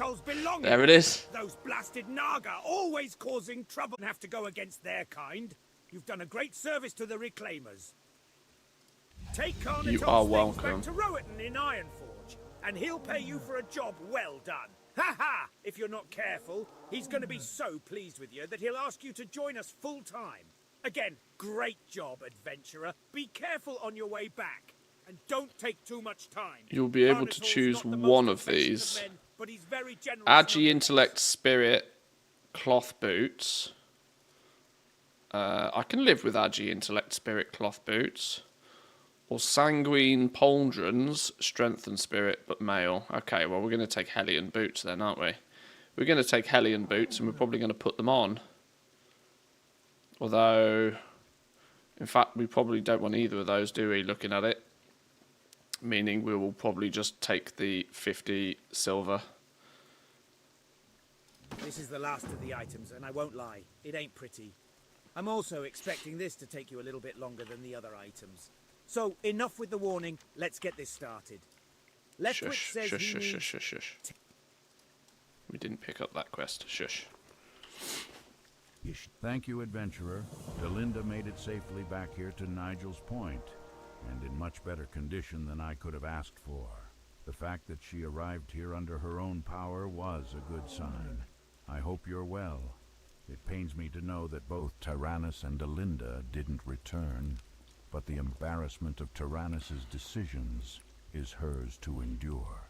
It is something she will have to deal with when she returns to Darnassus.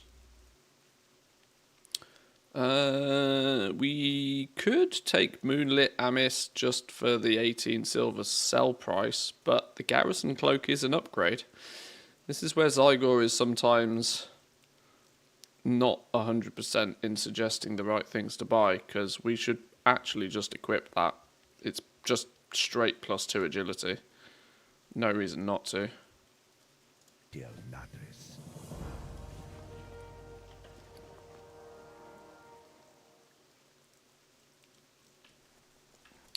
Fly to Gadgetzan. Right, we're going to not do that just yet. We're going to not do that just yet. I also now want to look at... Somebody suggested I look at the trap launcher guide before we move on. Leveling, Season of Discovery runes, Hunter, Phase 2 runes, trap launcher. Boom. Click the extinguished campfire. Abandoned camp on top of the hill, all the way over here. We'll do that then before we fly to Tanaris. That makes sense. How much gold do we need? 90 gold, don't we? I'm going to need to pull my finger out. We need to magic 50 gold out my ass somewhere, so we can get our mount at 40. Now, in theory, if we were to sell some of this stuff, we'd do that pretty quick, but...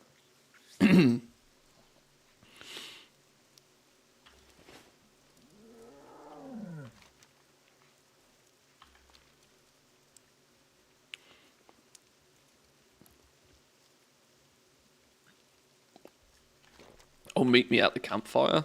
All right, got it. And their tokens, yeah.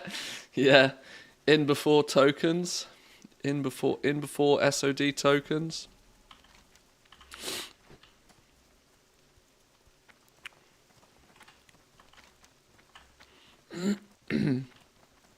No, unfortunately. Well, not even unfortunately. I would be more than happy if there's not tokens. Well, the reliance on there not being a token. The reliance on there not being a token in Season of Discovery also puts some reliance on Blizzard banning the bots in a timely fashion.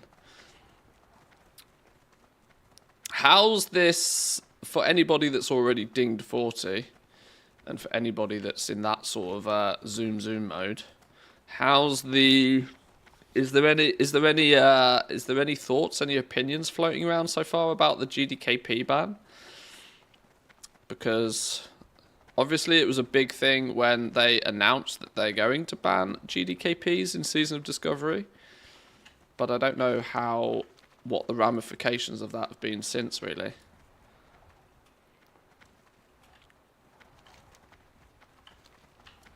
It's kind of difficult in a way, because it's hard to gauge the effect of something that doesn't exist, you know? The fact when they take something away, you don't have much of an understanding, you know? It's hard to quantify what the difference has been when they take something away. I mean, you never get to see both sides of the story anyway, but...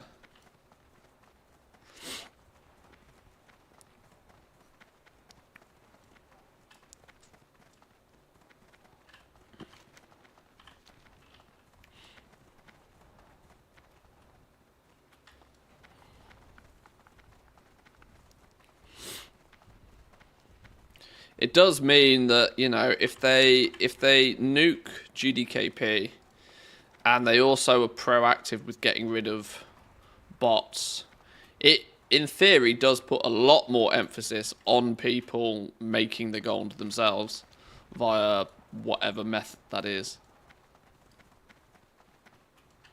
Which some people do. And some people will just rage quit because they have to do it. Oh, hang on, hang on. I'm being tailed. I'm being tailed by a dwarf. There's a dwarf that moves faster than me. This is not fair. Oh, I mean, I guess he makes up for it, though. Whoa, whoa, whoa, whoa, whoa. Take the gold back. I don't want the gold. I don't want the gold. I'll happily take the gift, but I don't want the gold.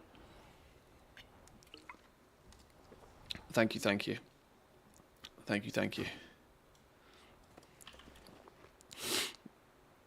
What do we got here, then? Agi stamina helm? Oh, no, that's not a helm. It is a helm. It looks... Oh, it's a headband. I thought that was a... okay, cool. Well, that's just straight up 12 agi, 12 stamina. GG. Happy. And we got a 15 agi, 6 stamina tunic. Plus 4 agi, plus 1 stamina. Happy. Nice. Thank you, my friend. Appreciate it. Thank you, thank you. What a nice dwarf. What a nice dwarf. Streamer privileges, I know. Calm down. I turned down the gold, relax.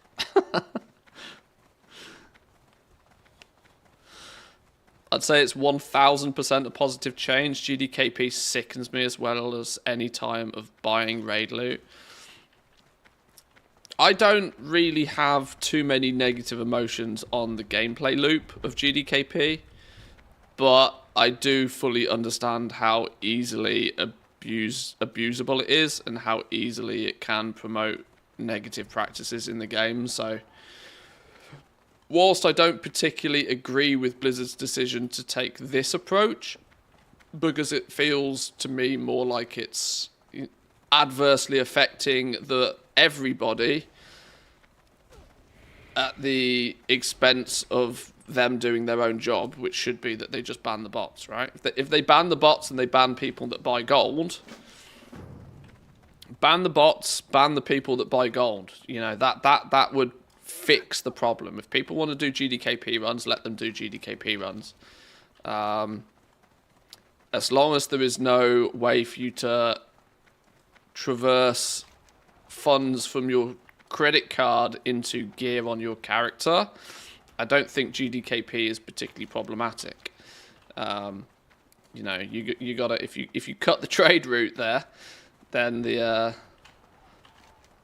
gameplay loop is not a problem. But like I said, I understand how GDKP does emphasize and glorify having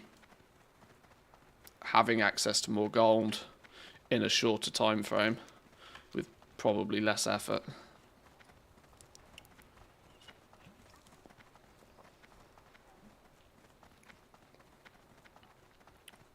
Oh, I need to put my chest rune ability back on.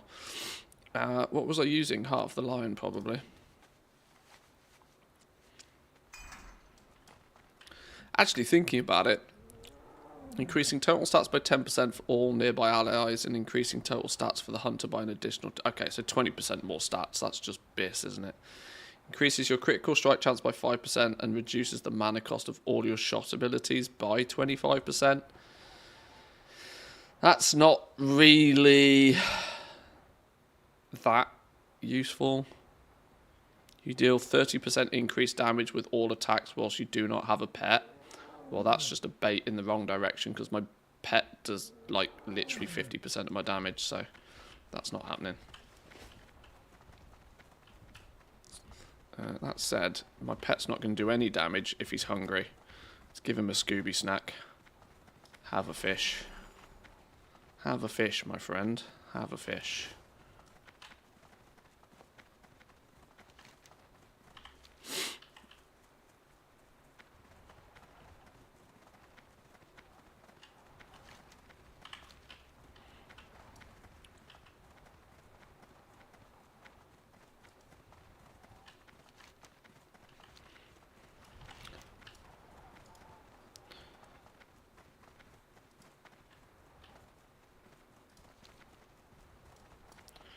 I should have probably read the quest text for this. Find somebody in Desolus who knows about the pillaged campsite. The campsite before you is a grisly scene. Judging by the remains, the victims were 2 humans and a dwarf.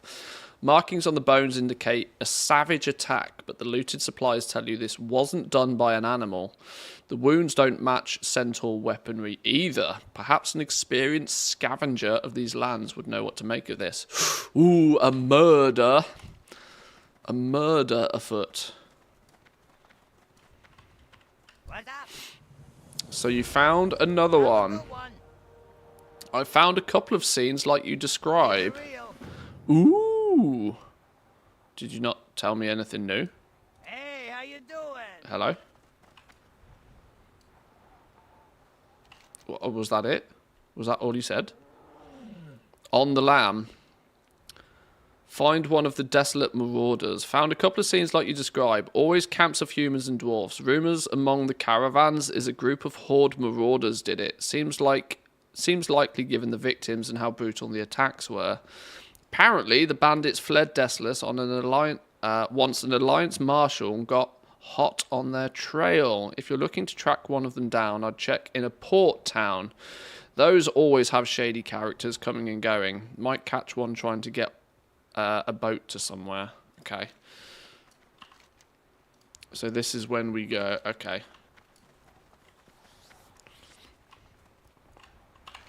Where are we turning this in then? It's taking me all the way to Booty Bay. Okay, so we'll continue this next time we're in Booty Bay. But for now, which will probably be soon-ish. For now, we head to Desolus. No, we don't. Where do we go? Oh, we're going to the bank somewhere.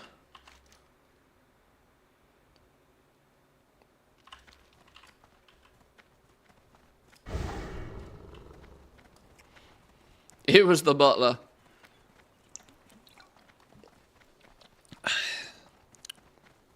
The butler in the library with the candlestick. Case closed.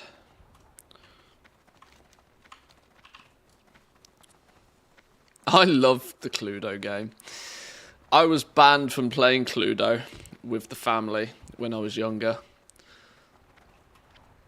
Because I think I had a win rate of about 90% and nobody enjoyed it. So I was banned from playing Cluedo.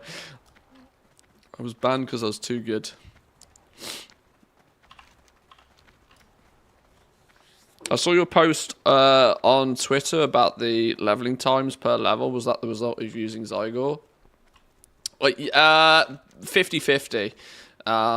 Yes, I've been following Zygor's little guide for leveling, and I've not done any dungeons on my route to 40 so far. I've pretty much solely done questing. Zygor does have this little level tracker thing, which I found the other day, which is where I took the screenshot from. Now, obviously, it's not 100% accurate, just by proxy of the fact that I've pissed about. I've been doing a lot of this while streaming, so I will randomly take 20-minute breaks to talk about something. I've not strictly always been just, like, focused, power, zug, leveling. But yes, I've also been utilising Zygor to suggest where to go and what to do. How do we get back up here? How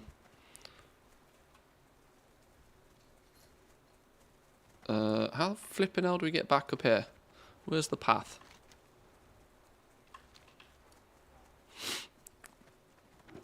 I'm tempted to get it.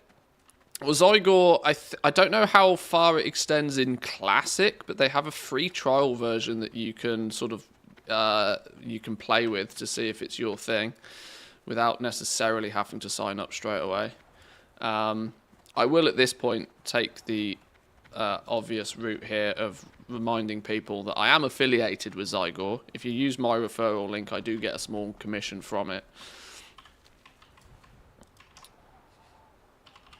But this is not me randomly promoting a product from the purpose of a sponsorship sort of side of things. I mean, I genuinely use it day in, day out in both classic and retail. So I see the value in it, and I'm willing to share the fact that I see the value in it, if you know what I mean.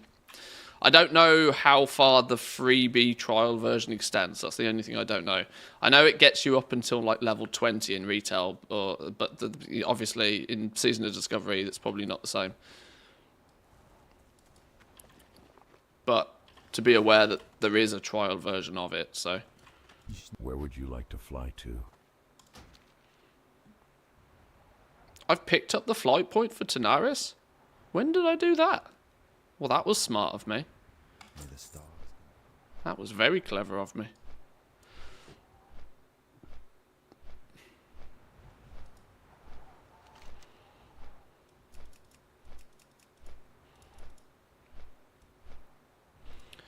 One thing I will say is about the leveling path in Zygor for Classic and Season of Discovery. I would say it's probably optimized for time.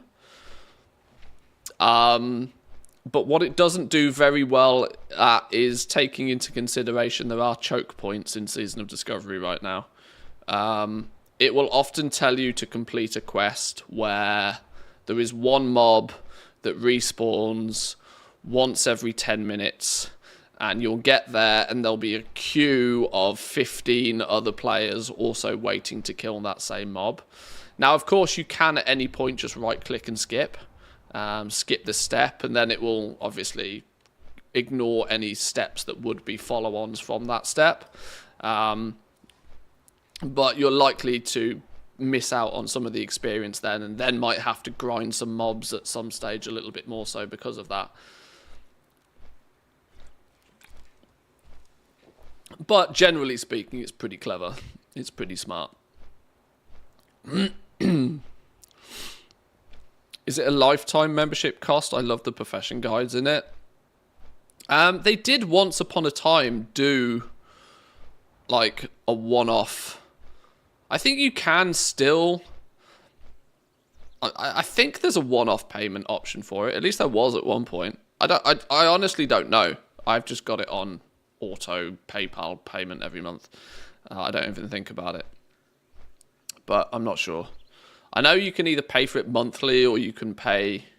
I don't know. I'm going to be honest. This, like I said, this is not a sponsor spot. I don't actually know. If I'd been given a brief to sell it per se, then I'd know these things, but I'm not entirely sure. I pay for it monthly. It just comes off my credit card every month.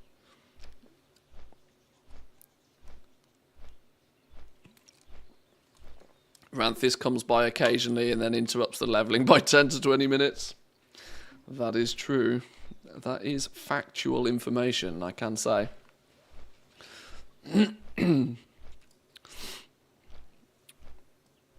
The profession guides are quite cool. There's no denying that the profession guides are quite cool. None of the weird thing about all of this is nothing is there is nothing in it particularly that you can't do by using other web-based guides and stuff, but it's just the nice convenience that it's here, and it just just does it all. One thing I used a lot actually in the run-up to in season 1 was that it gives you... I can't remember where they are now. Is it in the dungeon category?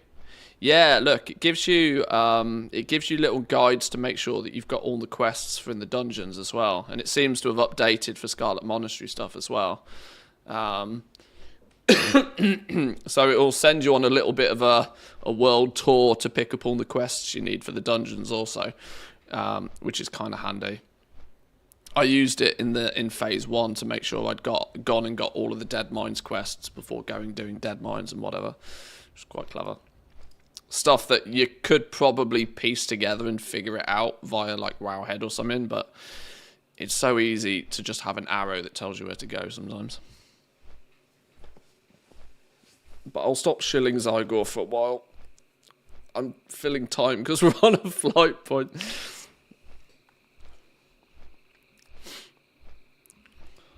What are we doing when we get to Tanaris? Are we actually questing down here? Surely we're still not questing here. I thought Tanaris was still a higher level zone.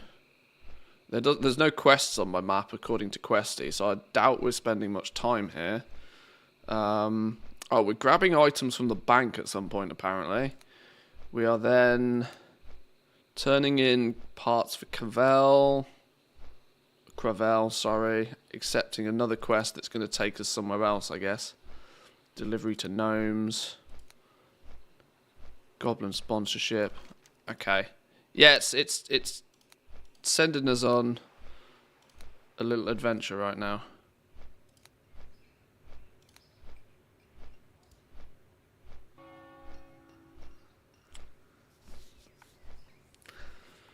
You're just using the bank and then going to Booty Bay. Oh, is that because it's the most... Yeah, I suppose Tanaris has the bank, doesn't it? Yeah, it's the most convenient place to use the bank at. I forget that Gadgetzan has a bank. See, I would have forgotten that. Smart.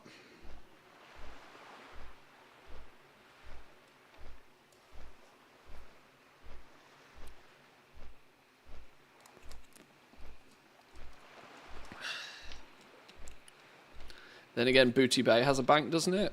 At least on retail.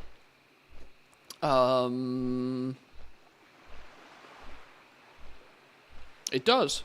It does have a bank. Booty Bay does have a bank. I don't know. Wow, classic delivery guy simulator. Yeah, this is what I was saying a minute ago. You can either, when leveling in classic, just go to a zone and clean it. Right? You can go to a zone and clear it. The alternative thing you can do is go on a flight path exploration journey. The way Zygor seems to tell you to level is you go to a zone, you do a couple of quests in that zone, fill your quest log, and then go traveling. It seems to ping you like a pinball machine across a whole bunch of different zones, meaning that you spend, half a level in a zone.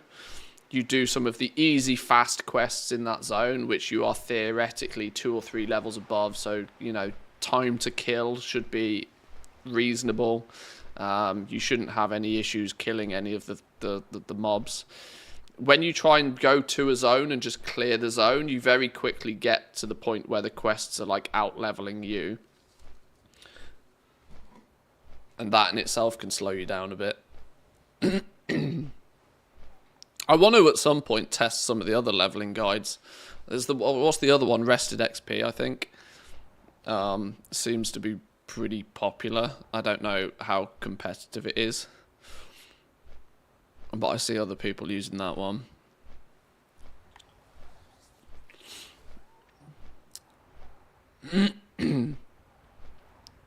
Rested XP is better for pure speed. Okay.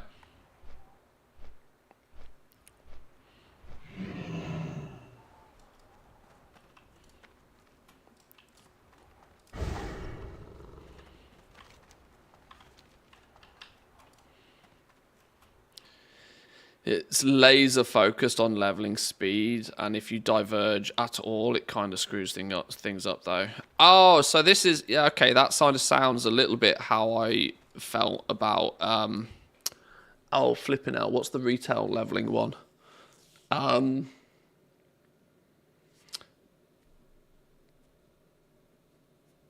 can't remember, but the free leveling guide in retail, Azeroth Autopilot, yeah, that's the one. That seemed to be like a very do this, then do this, then do this, then do this, and if it's a straight line path to max level, but if you skip a step or you go off the path even slightly, you pretty much have to backtrack to where you got off the track to continue on. I noticed that with Azeroth Autopilot back in the day. I don't know if that's changed. It could have, quite possibly. I don't know. Cavell's parts, that's these things, right? Deposit Carnitol's satchel. You. Are we good? Can I squeeze some more leather in here while we're here? Is that my bank now full? That's my bank full. Nearly full.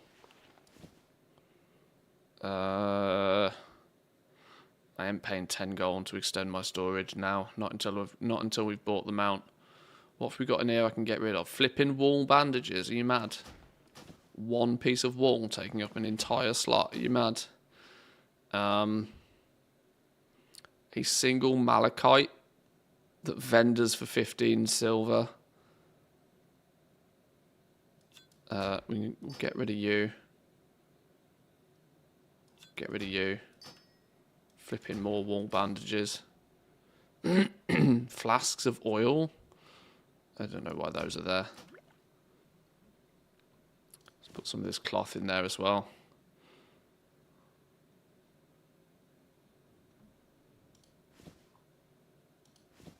That'll do. That'll do. Bag space at a premium. Follow the path to 1,000 needles. Aha, back to 1,000 needles, I see.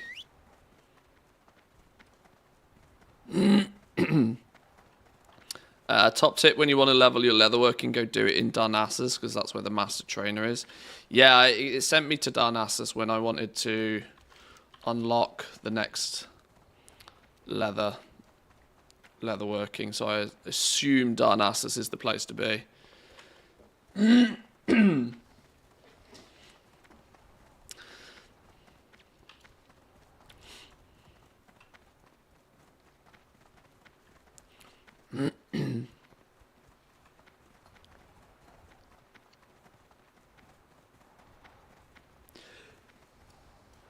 Oh no, look at the light.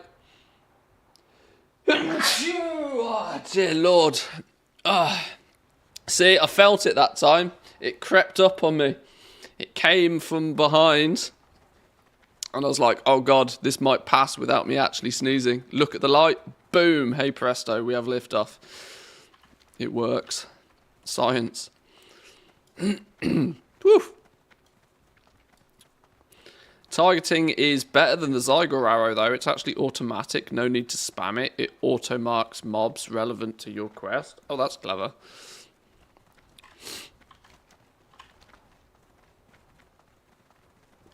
Reminded me how the enchanting trainer is an alderman for whatever weird reason. Hey, classic does classic things.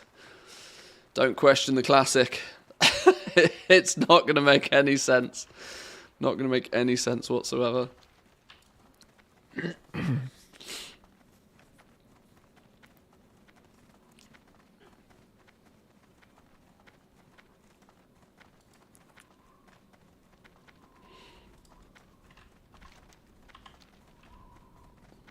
This actually was an incredible... I got nearly an entire level doing the Shimmering Flats. I think my fastest level so far has been just running around the Shimmering Flats, killing everything in sight for an hour.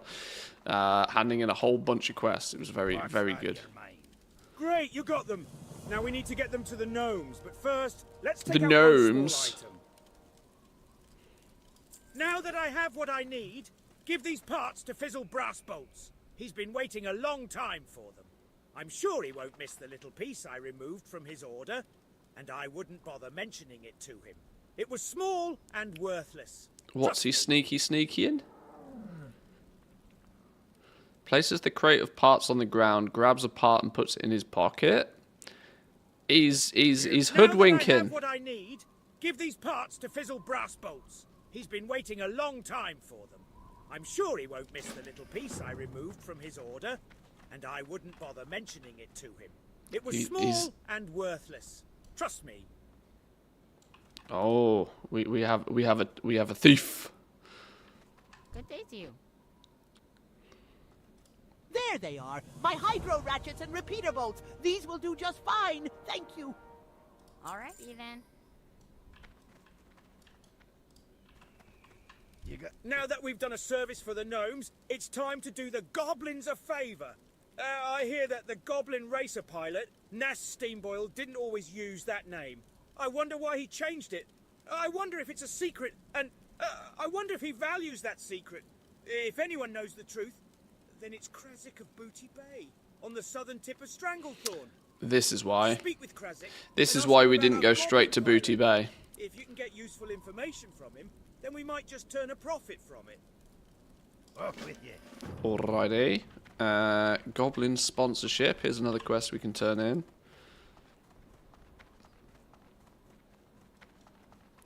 Hey, are we gonna ding off this? We're within ding territory. Time is money, friend. Did you manage to track down the fuel I regulators? was hoping that it would be already assembled, but this does present the unique opportunity to improve on the design from the ground up. Thanks, adventurer. I'll be able to sketch up some improved schematics, build the thing, and have it installed real soon. I'm going to be busy with working on integrating this new fuel regulator to our racer designs, but if you'd like to help out the team some more, talk to Razorick. He's our pilot, well, our 18th pilot to be exact, 18th. and he likes to add his own little modifications to the racers. He's a little off his rocker, though, so try not to act too surprised. Okay.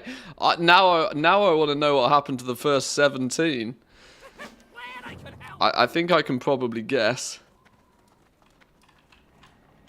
You're the person that's been helping Potzik out, right? I was like you once, running around the pit area, helping with whatever work the mechanics would let me do. Now look at me, the Goblin Racing Team's pilot extraordinaire.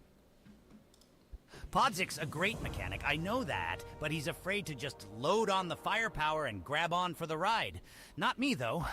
After Podzik finishes with a racer, I take a little time to put my own modifications on. You know, loosening up the controls, removing parts of the frame, and adding more juice.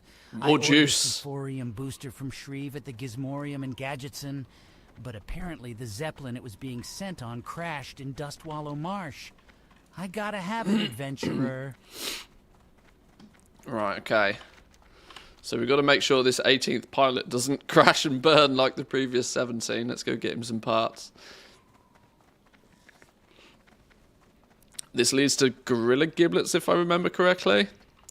I think everything leads back to Stranglethorn Vale eventually. What does SOD stand for? Season of Discovery. Season of Discovery.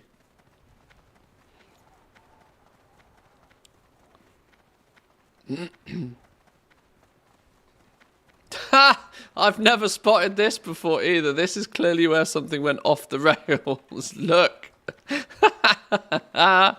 Oh, which one of the 17 do we think this was? I've not spotted that before. That's really quite funny. It's some Looney Tunes shit going on right here. The shadow looks like palm trees, but it's clearly not. Oops.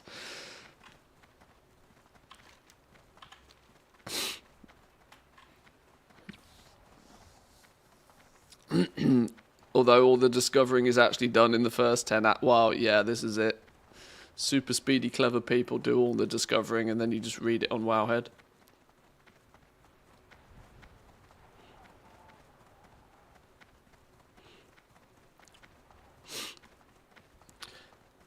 Love how half the NPCs in Classic are dishonest back when you were an adventurer rather than the hero or the commander.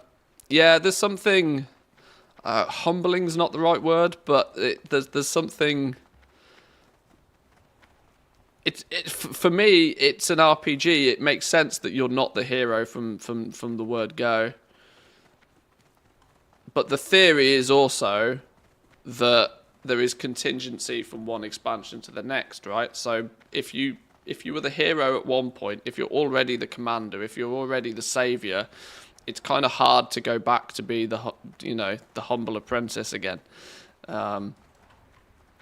But yes, you're right. It is kind of nice to not instantly be saving the world again. It's hard to describe why it feels nice, but it is. Where would you like to fly to? To Ratchet, apparently.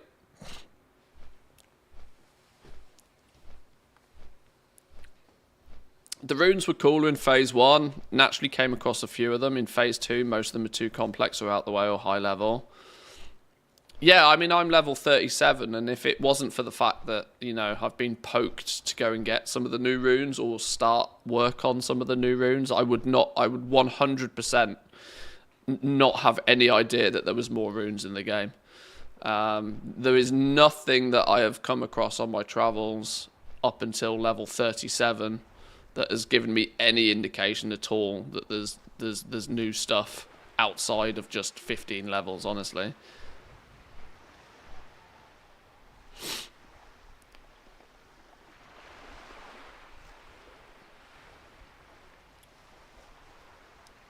I was told that SOD stood for Sucking Only Dicks.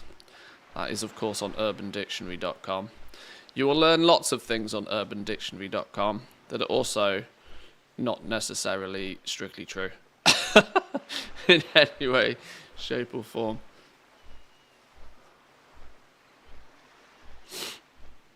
My understanding of the word SOD, previously to it being the acronym for Season of Discovery, is that it is short form for the word sodomy.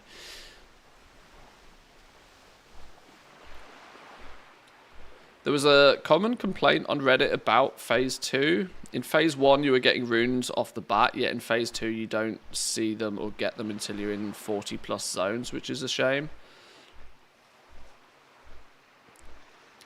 Yeah, I can see that being a thing. They've kind of, instead of them being, because one of the very first things, I think by the time you hit like level 6 or 7, which happens in your first hour or so in Classic, I think everybody naturally quested through, and that's why there was the same rune in all the different starting zones.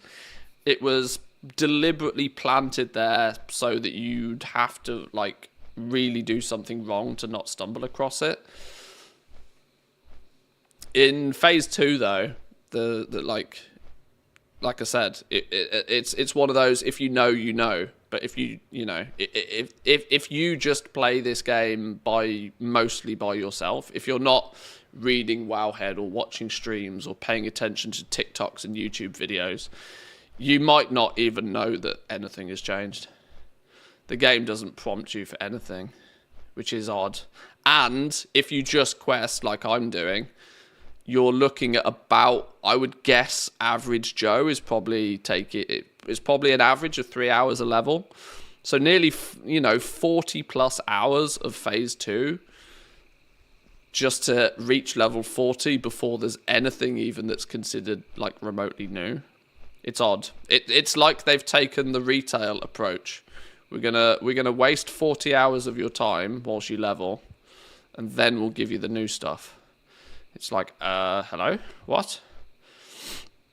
Look up Rusty... No, let's not look up Rusty Trombone. No, we're not going to do... We're not going to start Googling... we're not Googling things of that nature.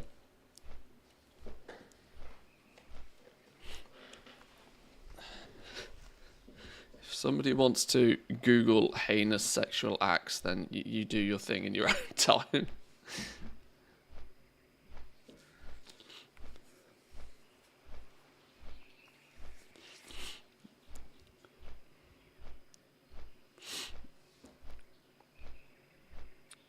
Take a look at the latest meme on Classic WoW subreddit.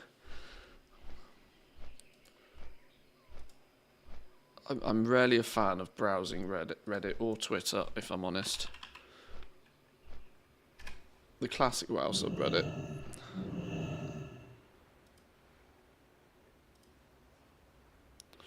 r/Classic WoW.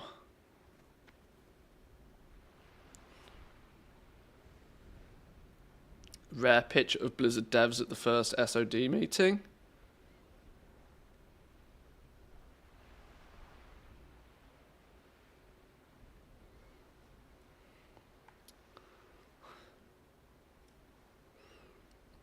We have to make this, retail, fit into the box for this, Classic era.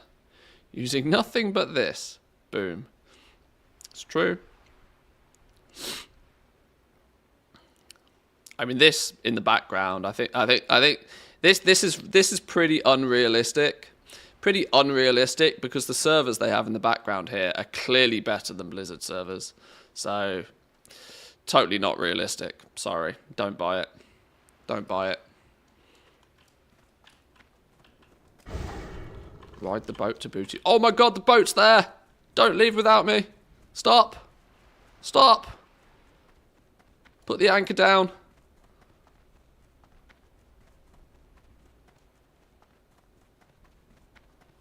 Saved.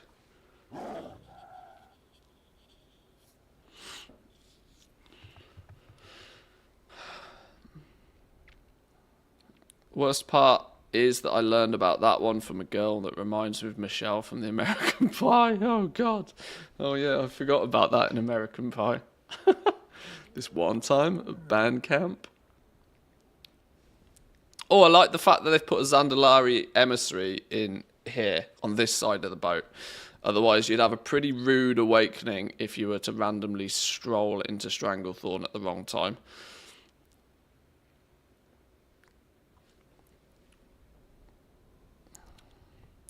I think one of the comments says that who would have thought that people want retail but in classic zones.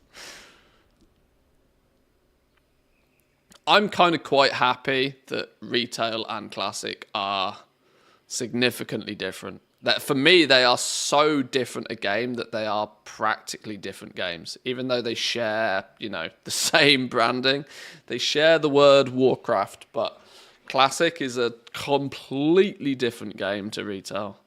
And I'm kind of happy that that's the case. If you want to play arcadey, smash and blast, then retail is your thing. If you want the more RPG simulator, classic is there for you.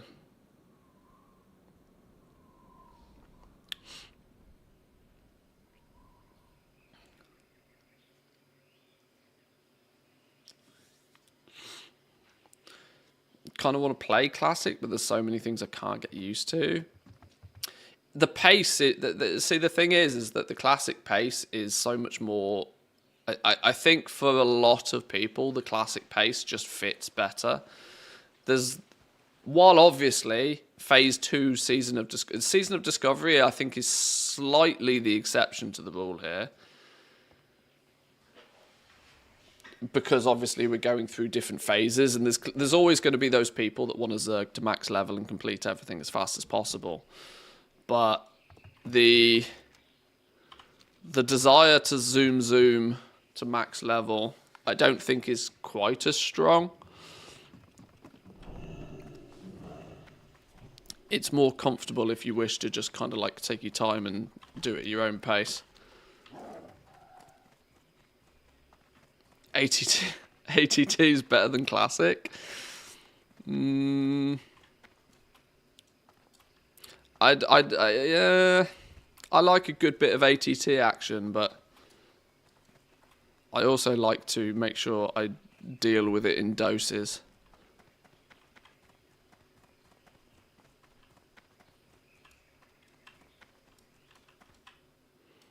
Some assembly required. I've got the basic shape of the boots worked out, and they're coming along fine, but the skins you brought aren't going to be quite enough for the inner layers. What are we gonna do, Drizzlick? No doubt the question on your lips? And well, isn't it lucky you're talking to Drizzlick? Because he's going to tell you what we're going to do? The inner layers will never really be seen, so we'll just get some of the thicker, cheaper skins from the crocs around Lake Nasfaridi to fill the boots out. Clever. He should get a job at Nike with those kind of insider trade secrets. Yeah. Come in. Just don't sit too close to the stove. It hasn't exploded yet today, but just to be safe, I think you should sit elsewhere. Note taken. Oh, no, hang on, not you. Krazek upstairs. Oh, where are you? What's up? You want to know about Naz Steamboil? He's a racer pilot out in the Shimmering Flats, isn't he? Yeah, I might be able to find something out about him, but it won't be easy, or fast, or cheap. Getting the information on Naz is quite a favor, adventurer. Yes, quite a favor. But you've come all the way from the Shimmering... Quite a favor that we actually don't need right now. Blood scalp ears. Damn trolls. They've been killing off our agents in the jungle. I've already lost a good number of my best guards to skirmishes with them. The costs are piling up. How will I explain this to Baron Revelgaz? Decisive action. Think, Kebok. You weren't assigned to the post you have today for sitting around. I've got it. You, adventurer, is it? You'll help me, won't you? There's money to be had. Here's money. You Talk bring in my me language. The ears of 15 blood scalp trolls, and I'll compensate you well. Welcome to Booty Bay, partner. I hope your stay in my town is enjoyable and uneventful. Emphasis on the latter. We've got plenty of drink if you're thirsty, and plenty of bouncers if you're antsy. Now then, what can this humble servant of the Steamweedle cartel do for you? Better still, what can you do for me, eh? The water elementals were no doubt summoned by Gazban, the goblin wizard rumored to have discovered the Stone of the Tides. As you may know, the Stone of the Tides curses its bearer, causing him to fade in and out of existence. Perhaps we can find a way to counteract the curse. We can have a mage of Dalaran analyze the magical residue of one of the water elemental's bracers. I need you to go back to the island and retrieve a few specimens. Right. We need some ears. We need some ears that clearly won't drop 100% of the time, because nothing ever does in this game. And we also need to go pew some water elementals. Is that on the island randomly? It is on that random island. This is probably why this is also a popular transmog farm in retail, isn't it? Because these water elementals probably hyperspawn because of this quest. All starts to make sense now. All starts to make sense. Wouldn't mind some quality of life changes in Classic though, like modern graphics or a collections tab. This is where I'm surprised that like mods don't come into play more. But this is because the game engine for World of Warcraft is kind of locked away from modders. If it was, you know, if World of Warcraft was built in Unreal Engine or something like that, then there might be more flexibility for modders to come along and do like skin packs and RTX mode and clever things like that. But unfortunately, at the moment, if Blizzard doesn't do it, it doesn't happen. Venturing out into the real world, that's risky. That's risky. Ta-ta for now. Enjoy.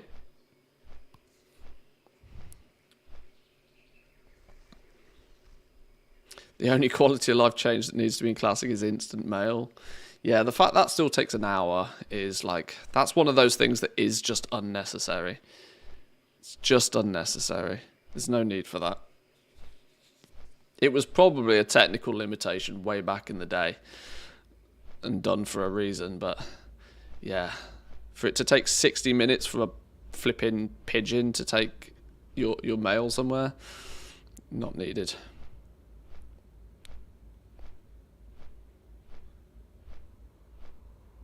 Ranks also seem dumb to me. There's two parts of ranks, though.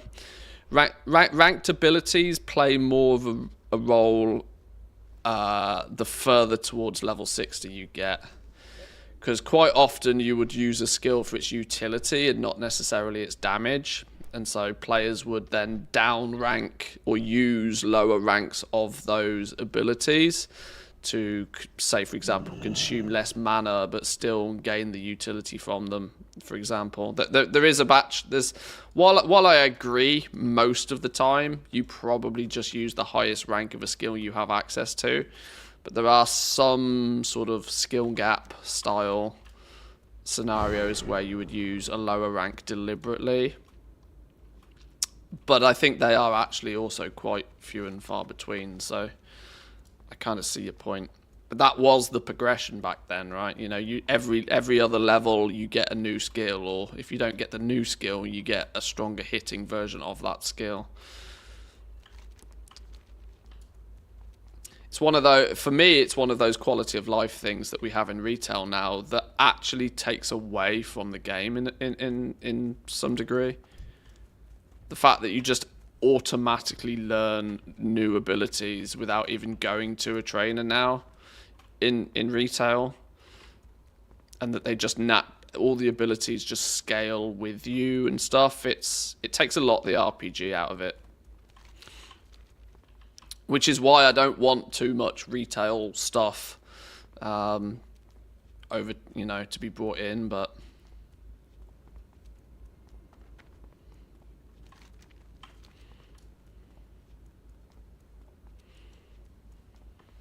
I'm a big advocate for quality of life features mostly, but I also know that they need to be careful when using them. Because if a quality of life feature basically sums up to the player having to do less than what they did before, then I think that's no longer a quality of life feature, that's just a nerf. And the more that happens from every single angle of the game, you end up with a blander product because of it.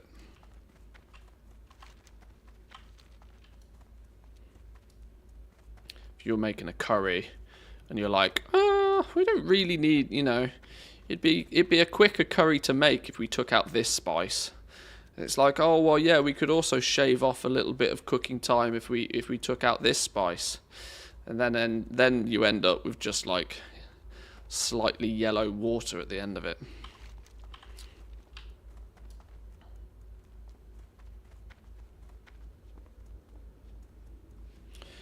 AoE loot versus single loot. It's a quality of life, but does it take away from immersion? Well, it's also something that you don't really need to worry about too much in Classic, because if you're killing more than one... In Classic, for the most part, if you're killing more than 2 mobs at a time, you're dead. Right? That's the reality of it there. You don't need AoE loot in Classic, because you're rarely killing more than 1 or 2 mobs at a time anyway. I know, even as a hunter right now, if I pull 3 mobs, I'm probably dead. If I pull 4, it's GG, well played, get the hell out of there. You know, so you don't need to worry too much about that sort of stuff. But yeah, it's one of those where, you know, if you are consistently just pulling in 5, 10 mobs, nuking them all down, not having AoE loot, then doesn't make sense, but... Colonel Curzon was once a great, noble man. I must find what caused his fall into depravity. He may be under the sway of troll magic. To confirm this, I must study some of their legends. There are 4 tablets hidden within the troll ruins of Stranglethorn. I must see what is written on these tablets, transcribe their markings, and bring the transcriptions back to me. The first tablet is in the Balal ruins, the second is in the Vile Reef, and the third and fourth are in the ruins of Zulkunda. Okay, so we got to go on a little bit of an expedition to get those. Not a problem. Now that many of his regular troops are reduced, you must face his highly trained forces. When they're not in the wilderness slaughtering our rebel soldiers, they are found deep in the back of the Curzon compound, in a cave they call the Stockpile. I know many of Curzon's troops personally. Would you like some yogurt chicken? Skilled, loyal, That's pretty much it, yeah. This is no easy task I set before you, adventurer. After you defeat them, report to Lieutenant Doran, my commanding officer. He will want your report firsthand. Except Bookie Herod. Well met. Who? For the Alliance. Light be with you. Be careful. You don't have a quest called Bookie Herod. Greetings. Why do you not have a quest called Bookie Herod? Go with honor. Is this the first mistake in Zygore's guide? Have I found a mistake? Or is there a prerequisite quest that I should have done that I haven't done? Possibly. Isn't there a quest really early on in Stranglethorn where you have to patrol schedules, I think? Have you waited for the Thorsen walk? I haven't, no. Is that a prerequisite to having access to this quest line? Maybe it's maybe me skipping that section is starting to catch up with me. I think the quest you got was called Patrol Schedules, wasn't it?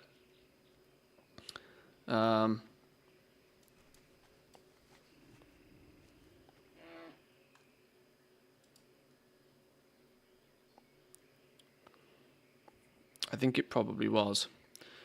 Happens every 30 minutes or so. He strolls down and gets ambushed. Yeah, I vaguely remember. Okay. Well, I really should have done that then, way back in the day. Hang on. Oh no, that's a rebel watchman. Is that the dude? That's not the dude, is it? No, ATT would show me a quest next to him if that was it. That was it.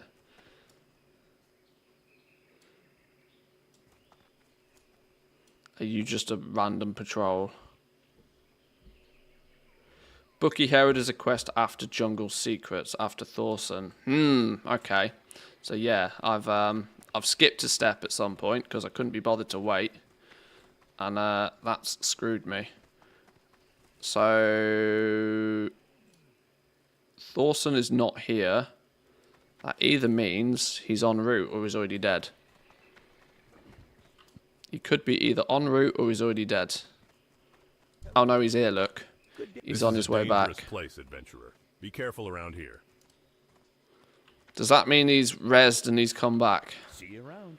Should we lurk him? Should we find out what he's doing? If I have to wait half an hour for this, I'm not going to do it. I'll just skip it, but...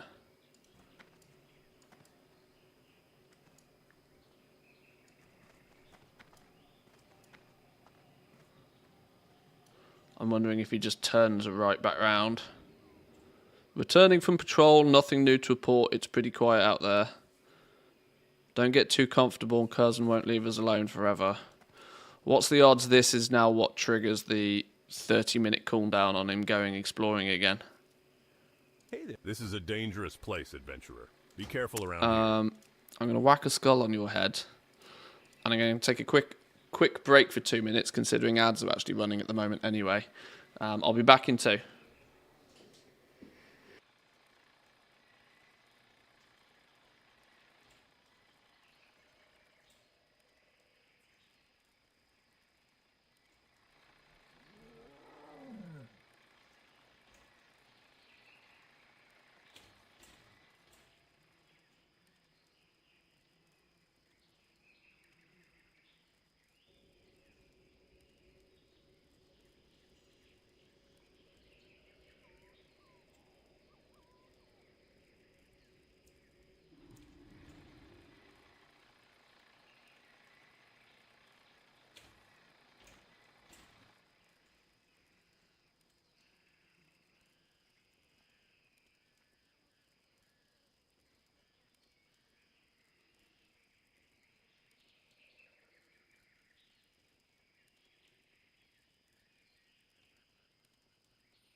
Right. He's not moved, has he? He's not moved. 100% this is a 30-minute wait from now. Do we admit defeat on this and just skip this again? Let me do a quick googly, because if this quest chain ends up being more lengthy than this... What's it called? Bucky something or other. Wildhead Classic.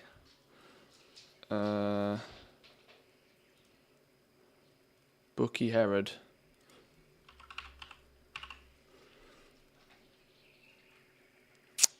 Quest. Jungle Secrets, Bookie Herod, The Hidden Key, The Spy Revealed, Patrol Schedules, Report. Oh god, this is part of a big old quest, isn't it? This is part of a big old quest. If not now, this is going to catch up with me if I don't do it, isn't it? Right, so we are going to need to make sure that this is a thing. Set a 20-minute timer, go do some other stuff, then head back. That's probably not a bad idea. If it is known to be a 30-minute timer, we can do just that. Let's say, let's just get that going so I know how long it's been, and we'll skip this for now. Let's make sure it doesn't take us too far out of Stranglethorn Vale. Does this now mean we won't get the quest? Click Bookie Herod's records. Yeah, we're not going to be able to do that one then either, are we? Skip that. Oh god, it's all going horribly wrong. Collect 15 silk cloth. Oh, you are kidding me. I've literally just put all of them in the bank. I literally put all my silk cloth in the bank 10 minutes ago. You'll need these for a quest in Searing Gorge later. Oh, well, maybe we'll get some more of that accidentally anyway. Kill some head shrinkers, kill some commandos. Let's go do some of that. Let's go do some of that. That'll probably take us 20 minutes anyway, won't it? We need to kill 16 of those things. Oh, that's in the flipping jungle remedy spot again, isn't it? Yeah, okay. Okay. Let's talk about work orders. That usually takes 20 minutes. It does. It's not a good 20 minutes, though. It's not a constructive 20 minutes.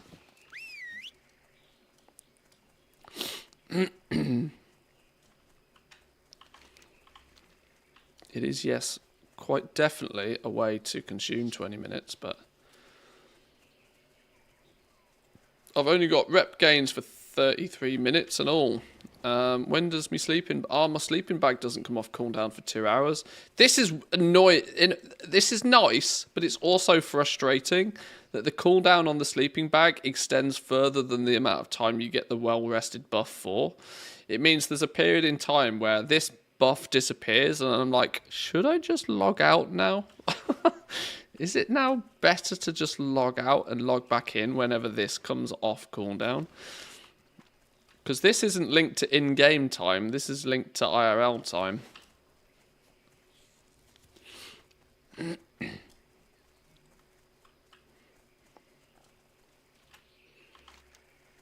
Oh, are we spending our time in the cave this time getting these? Top level of the cave, hedge. Whoa, where did you come from? Flipping stealth, fellas. I didn't realise these were stealthy boys.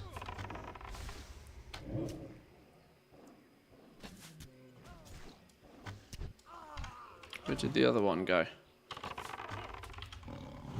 I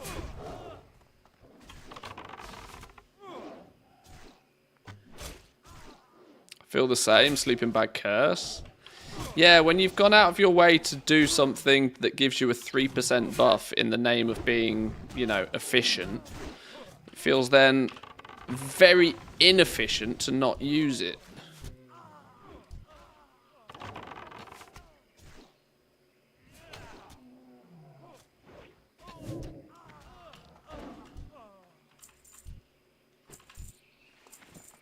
Oh, there we go. There's some of the silk cloth. Look, we'll probably get 15 silk cloth of these fellas all the same. Oh, I flipping forget they're stealthed. Can we track stealthy boys, please? Track stealthy boys. That's a mark. Is that a marksman thing or a survival thing? It's a survival thing, isn't it? Track stealthy boys, please. Oh, ding! 2 to go. 38 down, 2 to go.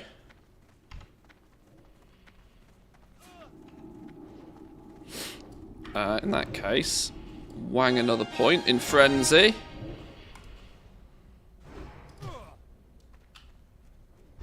Another point in frenzy, don't mind if I do. How we doing, Wayne? Let's kill things. Are we just killing things in here? We are just killing things, aren't we? Good.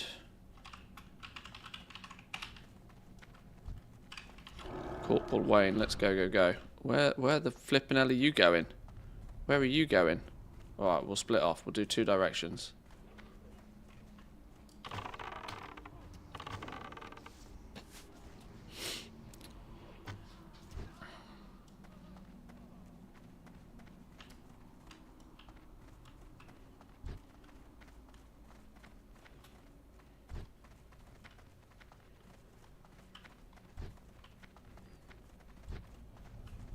What's going on here? An elite? Oh no, he's just called an elite. It's fine.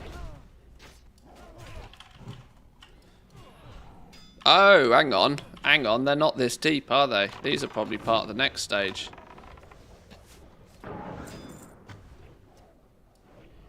Yeah, we come back in here and kill witch doctors in a minute. I remember this.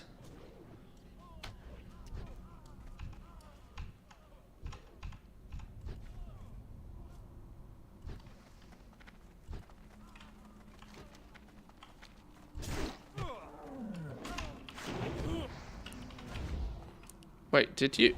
Oh no, this fella died. Oh, that's sad. Oh, you dead. You took on 2 things and you died. Welcome to Classic. Welcome to Classic.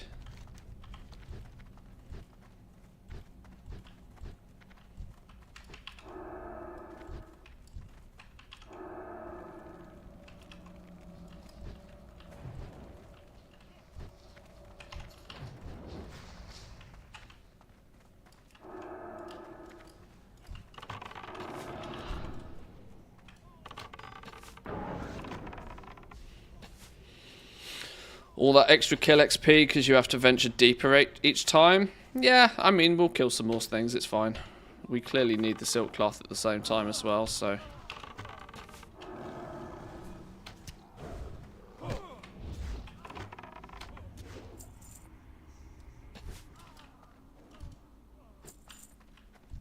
And there's also usually a chest around here somewhere. Pretty sure of it. Sergeant... Oh! Oh! There's a named mob. Probably not got to come back and kill this dude in a minute and all.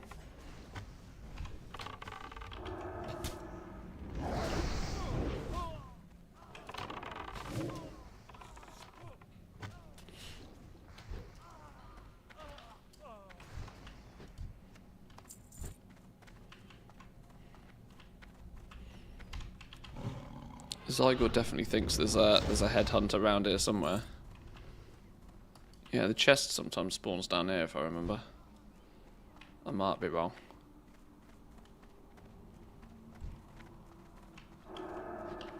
No path. Maybe he's outside. Cheaper to sell the heavy leather on the auction house than it is to convert 6 into thick to then sell. Probably because there's a lot of leather workers leveling up. And they're just buying the heavy leather right now and haven't quite got to the stage where they need the thick leather, maybe. I'm going to go as far as to say that I'm probably within average Joe territory in terms of leveling. Now, obviously, I'm greatly aware that I get the opportunity, at least, to play this game more than a lot of people.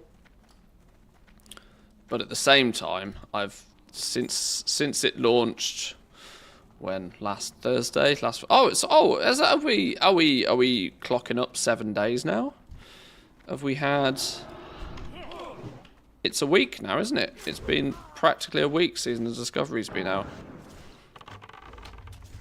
I mean, there have been days, quite literally, when I have not played the game. So I think I'm probably somewhat in average level territory,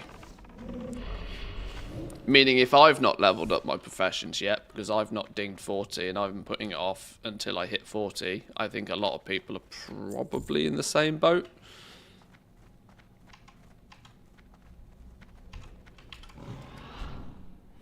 But this is a guess.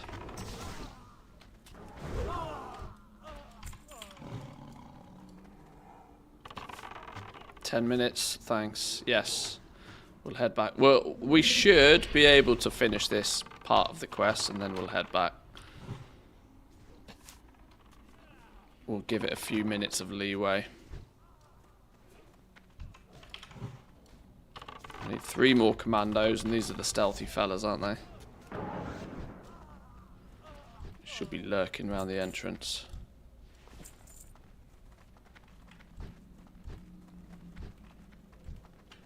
Like there, look.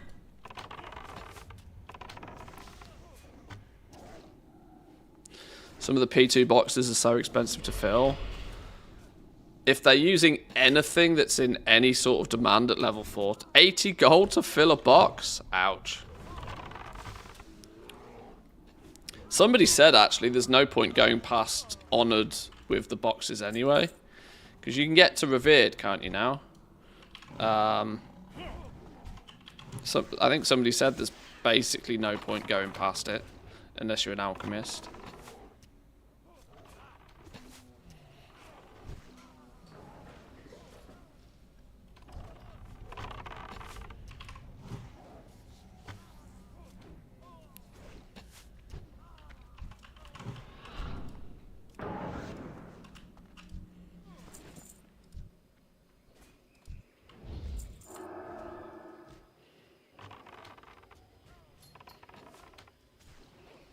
Wayne needs 1 more commando.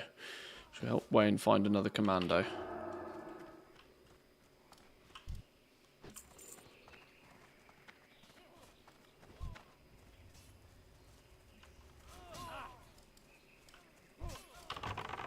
There we go.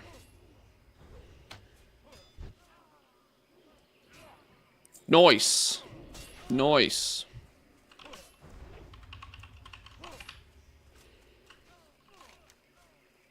What do you mean follow the path? Wait, hang on. Accept the spy revealed. Collect 15. Okay.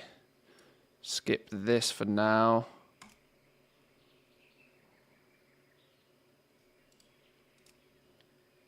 Collect the silk cloth. Yeah. Shadow more panthers. Yeah, it's sending us further in. We probably haven't got time to go and do much work on this, have we? Let's go back now and wait for Mr. What's-his-name to hopefully go on an adventure. I don't want to get too far ahead of myself because I think we then need to go to the back of that cave anyway. Once we've got that part of the quest done.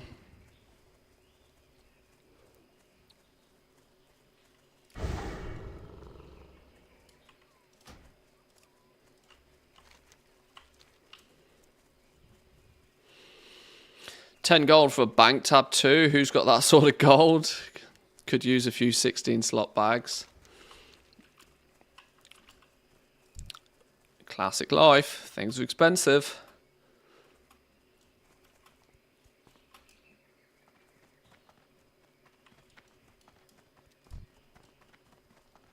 Wow, even the entry level panthers now are grey to us, of course. We're 8 levels ahead.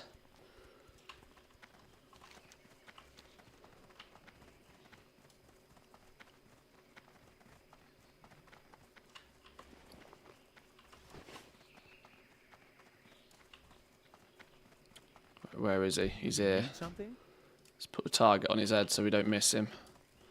I'm sure there's no harm in turning this in yet. Sergeant Yowa trusted your abilities, and I trust her.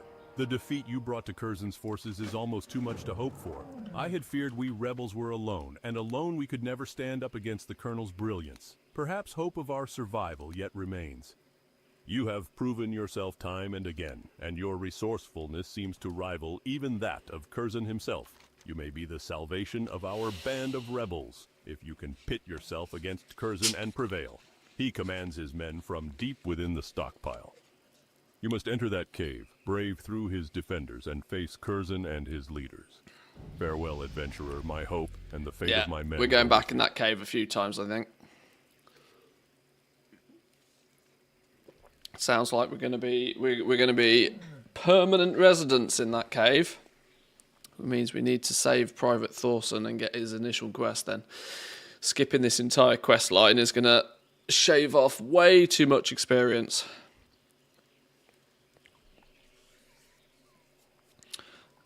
What I should do, and what I haven't done, is put... Where are they? The Azeroth Commerce fellas. Wow, I'm 100 reps short of Honoured. Let's put these fellas on Experience Bar. Boom! There we go.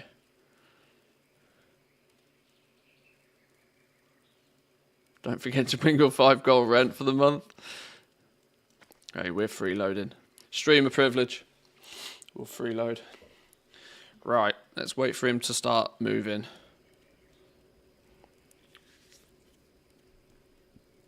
Is there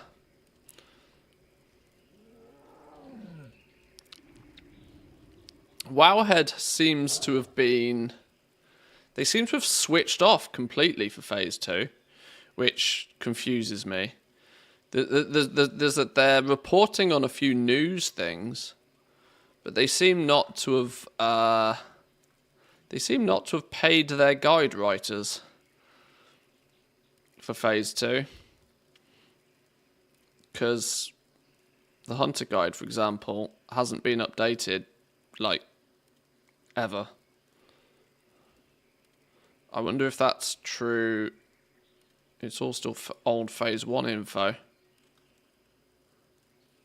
I wonder if that's true for some of the others.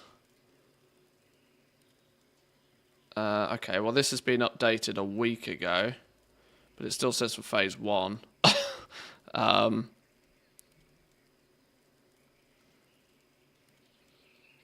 Yeah, this hasn't been updated for Phase 2.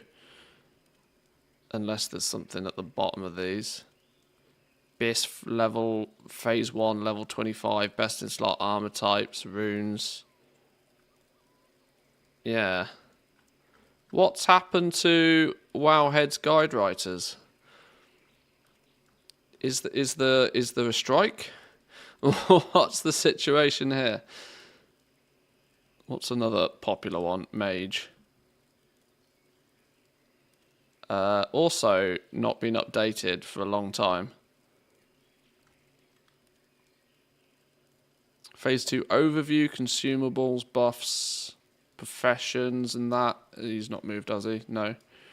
The sleeping bag, the blood moon, riding skill and mounts, void touch gear, best quest rewards, Azeroth, commerce, authority, Duratas. So there's like general Phase 2 info with a bit of Nomagon stuff, but no class guides. No class guides.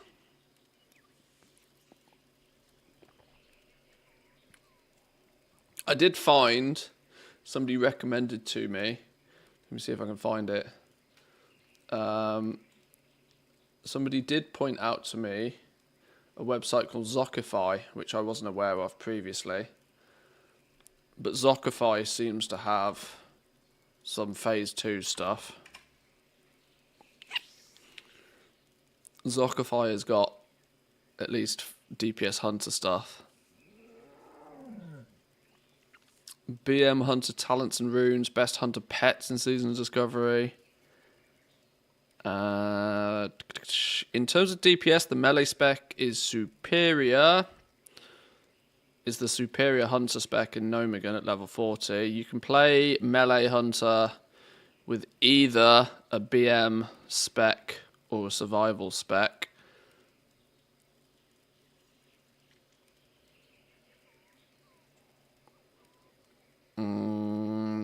Season of Discovery, BM Hunter, talents and runes. Have I gone roughly the right path? I think I've got... Okay, I've put 1 point into Spirit Bond. And I've got 1 point in Bestial Discipline. I'll probably change that. I think I've got 2 points into Pathfinding as well. So I've gone slightly different here. If you're not melee weaving, use Kill Command instead of Flanking Strike. I am indeed. This is a great spec to level from 25 to 40 in Phase 2 and to attempt your first Nomagon raids. Whilst attempting Nomagon with suboptimal gear, BM Hunter should provide reliable DPS due to the pet scaling. Best Hunter pet in Season of Discovery is the Wind Serpents and the Cats. Well, that's kind of lucky we've got Spot then, isn't it? Kind of lucky we got Spot. Spot's doing God's work. Whoa, hello, what's going on here?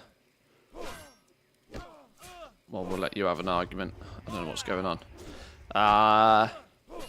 After Blizzard fixed the Scorpids are no longer recommended for optimal DPS. Learn everything about the best hunter pets in Season of Discovery in our dedicated guide. The guide contains the best pets, their spawn locations, and recommended abilities. Let's have a little look. Have a little look.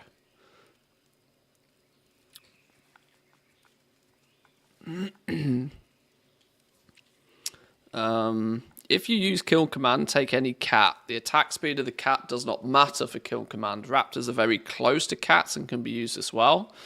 A cat with an attack speed of 1.2 is the best hunter pet for PvP in Phase 1. The fast attack speed causes pushbacks on the casts from your enemies. The faster your pet attacks, the more delays your enemy has. I don't do particularly too much PvP, but if we do the Blood Moon event, then that could potentially be helpful.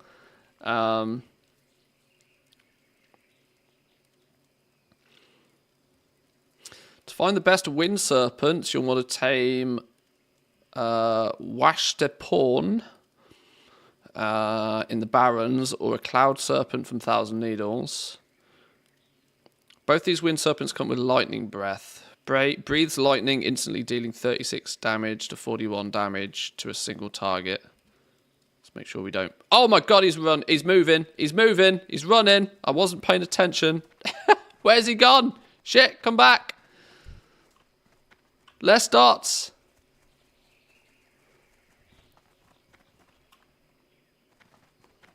Where you go? Slow down.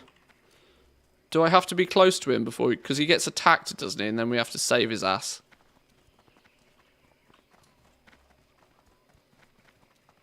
Time for my patrol. I'll be back shortly. This is a dangerous place, adventurer. Be careful around here.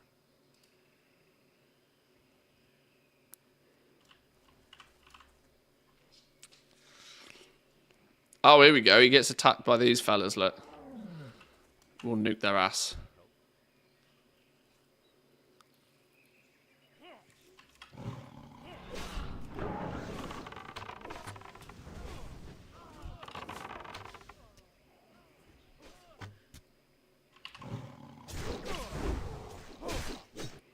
Gotcha. Here we are to save the day. Jungle secrets. I know how this looks, but... yes, right. I was charged by Lieutenant Doran to re-enlist with Curzon's men so Back that at I Rebel might camp. spy on them and bring sorely needed intelligence to the rebels. You saw here what I had thought would be my chance to infiltrate Curzon's compound. I was wrong, and again, thanks for saving me. This was a top-secret mission, so you must tell no one. But if you speak with Doran, he will explain. Speak to no one. Go speak to this guy. Sure, okay. This is top secret, don't tell anybody. Go speak to this guy. We have 00 clearance now.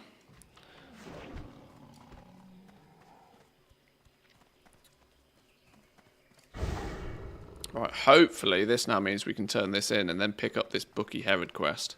If everything has gone to plan.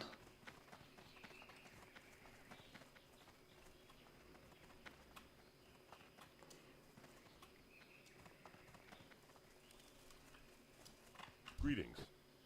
Yes, what Thorson told you is true. You must be discreet with this. At one time, we rebels were fiercely loyal to Colonel Curzon, but such was Curzon's corruption, our passion twisted into rage. If it was made known that Private Thorson has had recent dealings with Curzon's men, then one night he would find himself with a slit throat. To my knowledge, only Sergeant Yowa, Thorson and I were privy to Thorson's mission, but there must be another, a traitor. If Curzon knows Thorson's secret, then we have a spy in our midst. We must determine how the secret was leaked. Thorson's contact within Curzon's camp was Bookie Herod. Herod is Curzon's logistics officer and knows everything about the running of Curzon's compound. If you can get Herod's notes or records, maybe we can find out how Thorson was discovered. When we were still with Curzon, Bookie's office was on the top floor of the camp's only two-story house. His records are probably still there. This isn't the same Herod that's in Scarlet Monastery, is it? Where's my lore geeks at?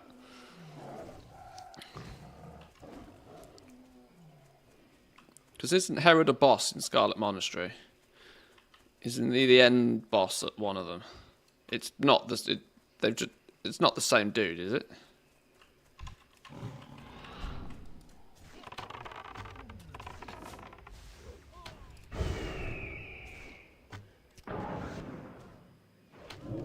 I might almost be learning the lore listening to these quests if I'm not careful. I might also be misunderstanding everything at the same time, but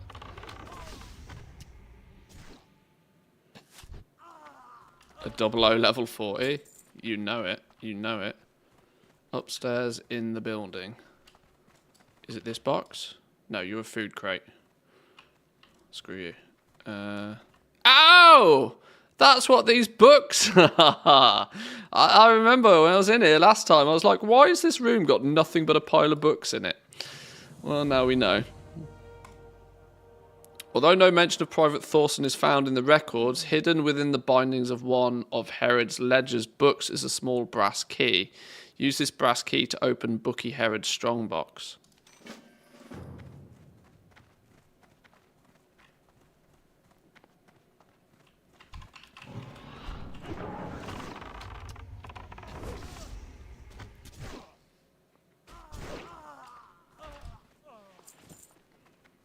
Seven of 15 silk. Wish I hadn't put all that silk in the bank now.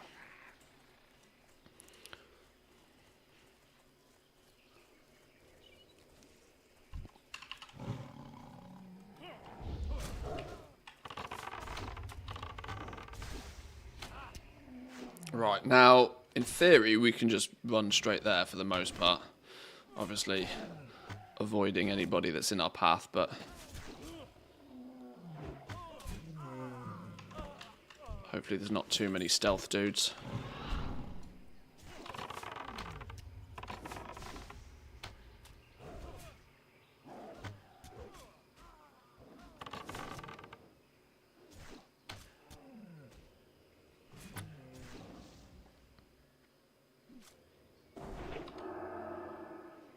Is there another stealth? Did our cat just get...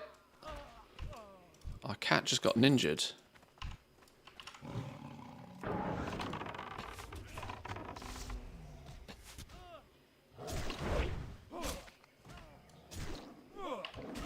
Get off me, you ass clown.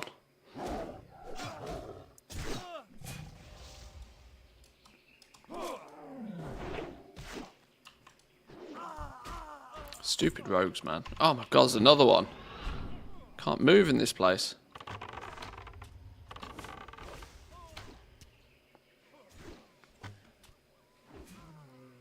Oh, hang on.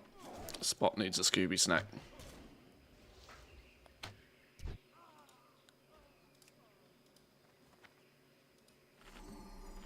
Be happy, damn you. I need all your damage. All your damage. Yeah, Spot is still doing over 50% of my damage, so he needs to be on top form.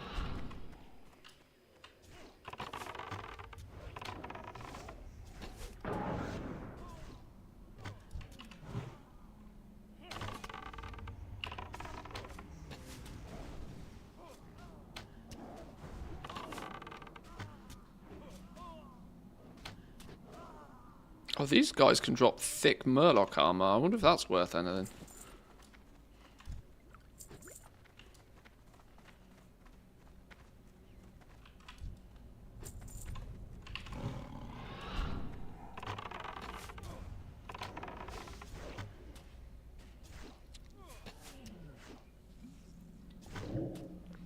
I think it might be... I think it's probably going to be... If I can hit... I don't think I'm going to hit 40 today, if I'm going to be truthful. But there's a good chance we'll hit 40 tomorrow.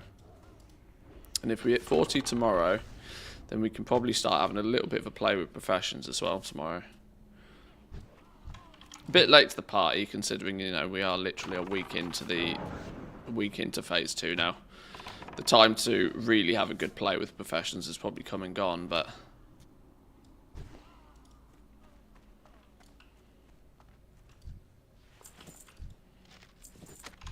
Whoa, get off my ass, Commando.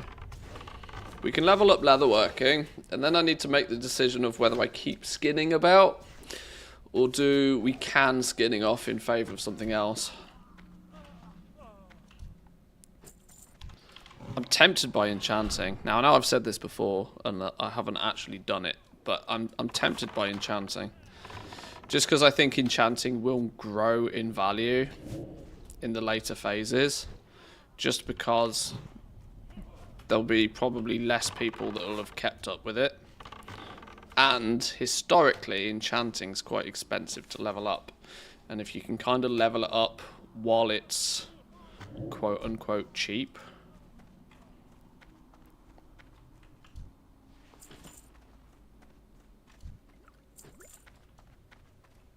it might be a bit of a bonus. Get an alt for enchanting. Well, this is the thing. I could have enchanting on my paladin, who I plan to also have blacksmithing on. Saying that though, I haven't leveled him, so yeah. This is what I haven't really decided. I know full well that we are likely to get an alpha soon-ish. I'm not even sure if we'll get an alpha. I don't think we'll get the alpha in February. I've not looked at the schedule for this particularly. I'm not sure. I don't think we'll get an alpha in February, but early in March, I reckon we probably will. I'm also somewhat reserving a bit of time to go play Last Epoch as well. Both probably before the 1.0 launch and maybe after. Depending on how I get on with it.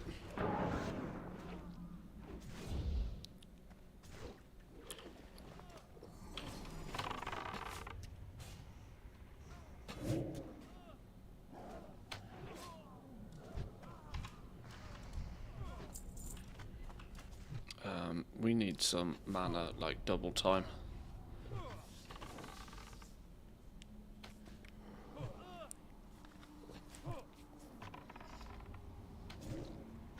Seems like a lot of people are interested in Last Epoch.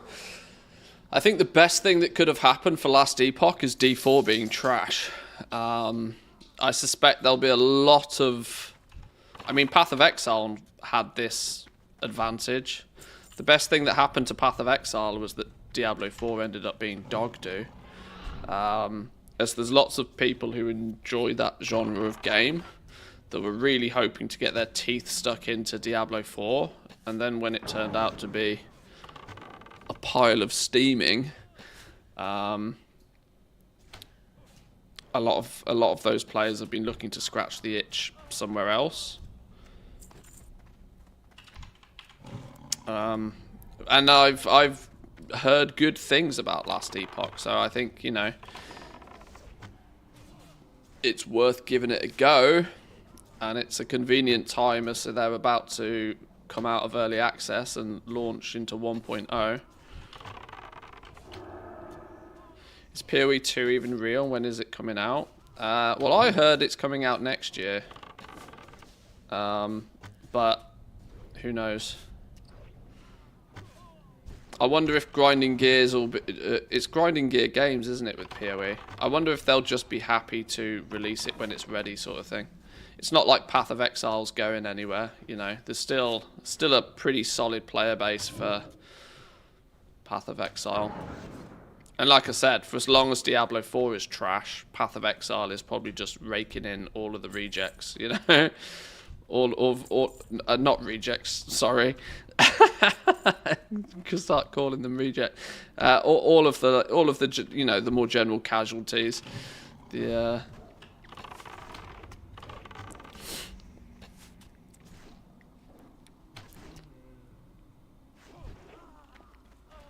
refugees is probably the R word I was looking for.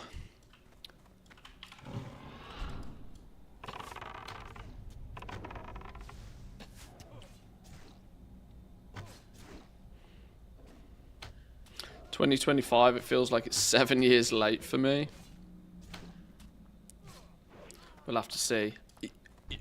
Yeah, you suck a dick trying to come in and steal my flipping my chest.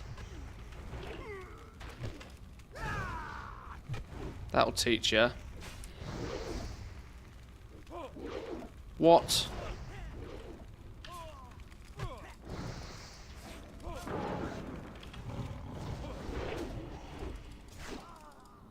Get off my chest, scumbag. Fucking rogue, always a rogue.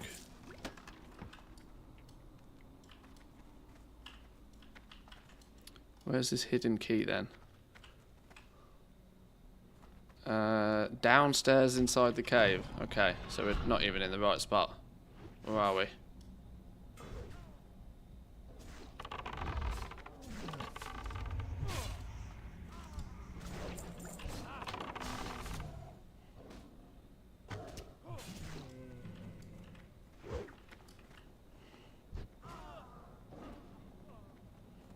Oh, this thing, look, here we go. Hidden key. Opening the strong box, it's clear this is where Herod keeps his more valuable coins and items. Amongst the valuables of the strong box is a muddy scribbled note that I forgot to read the rest of. Right, we can... Ah, now, see, now we're back on track, okay. Now we're back on track, this is good. Right.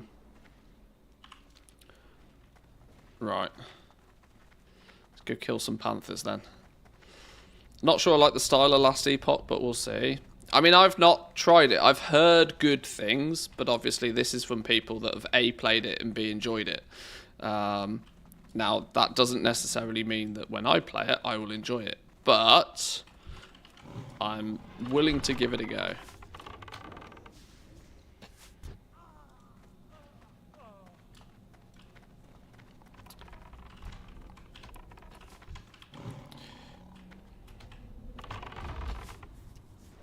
Takes the note and leaves the valuables in the steel box.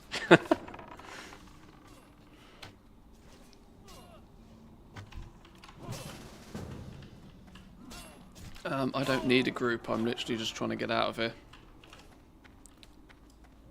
But thanks for the offer.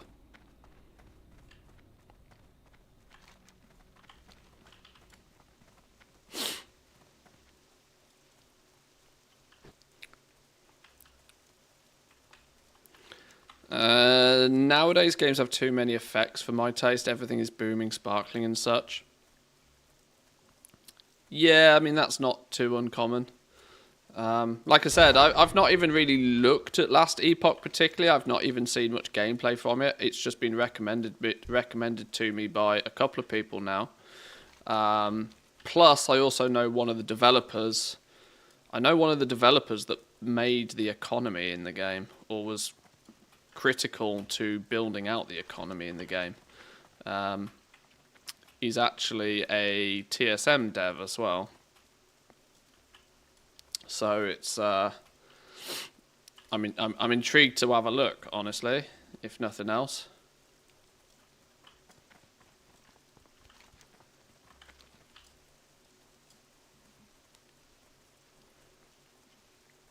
You know, if it's good, it's good. If it's not, it's not.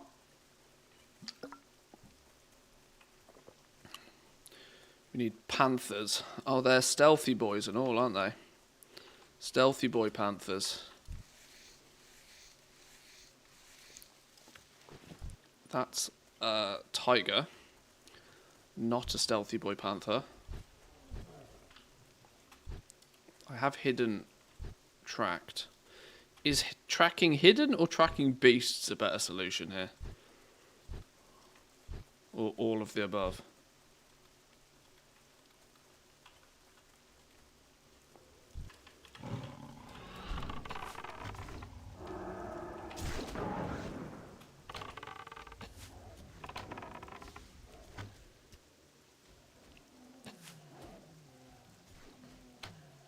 Track hidden beast. Yeah, can I not select both, please?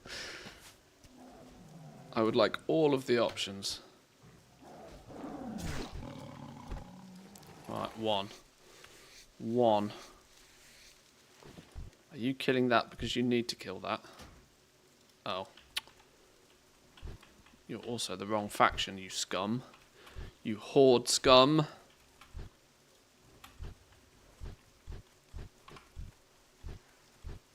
Isn't this where Bagheera is? It's probably not called Bagheera, is it? Is it called Bagheera? Isn't Bagheera the one out of Jungle Book? The big black panther. Isn't there a level 40 rare named panther around here somewhere? Oh. Zygor spotted it. Why didn't I spot it?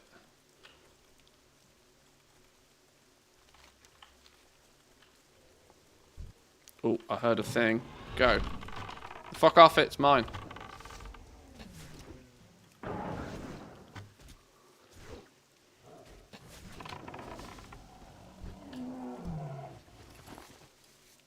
What do you mean? You flipping son of a ninja stealing my flipping skins? Where's honor amongst thieves in this game? That's twice now. In the last 10 minutes, somebody's trying to steal something from me. Gonna have to start laying down the law. Yoink.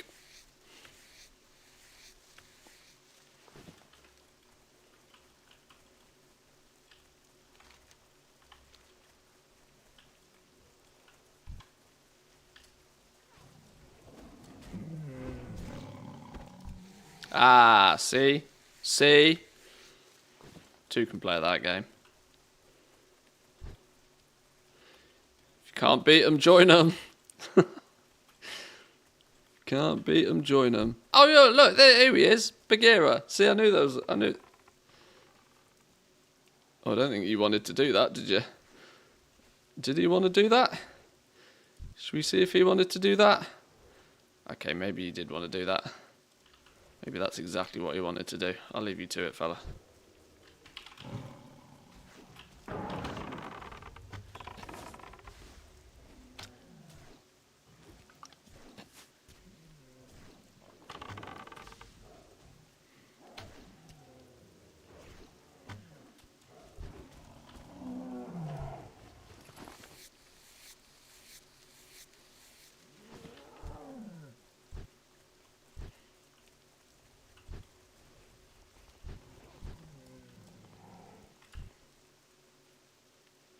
Artisan blacksmith. Oh yeah, I forgot about this. You have blacksmithing specialities in vanilla, don't you? I guess the blacksmithing specialities can you not pick? That's going to be a phase 3 thing, isn't it? Surely. I don't think you can level high enough yet for those.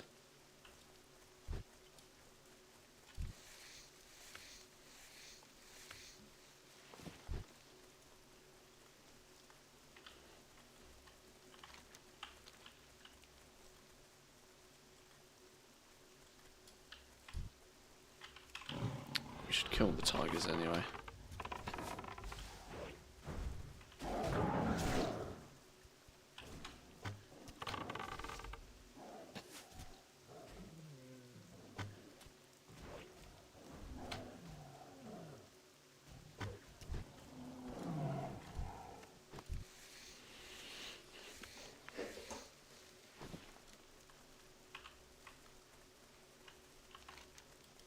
Are these also panthers down here?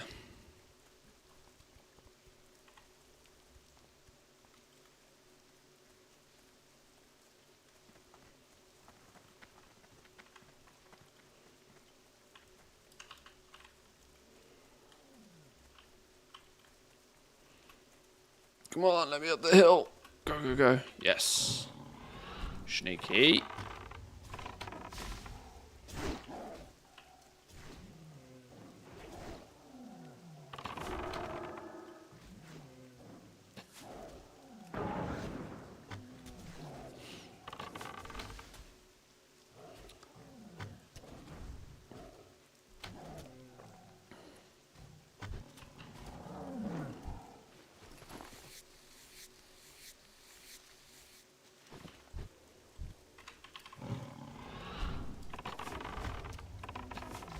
Oh, we need 10 of these panthers.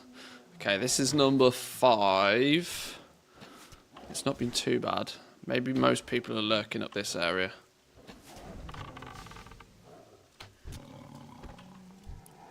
And it's free leather all the same.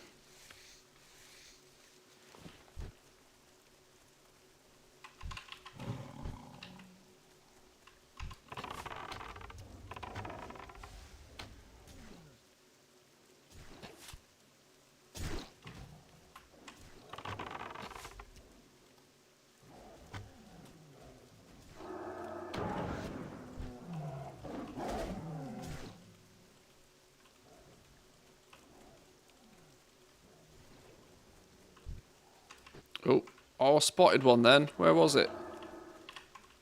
Zygo found one. I heard the stealth noise, which means it can't have been far off. Track hidden seems to not work. I wonder if we just switch it up to tracking beasts instead.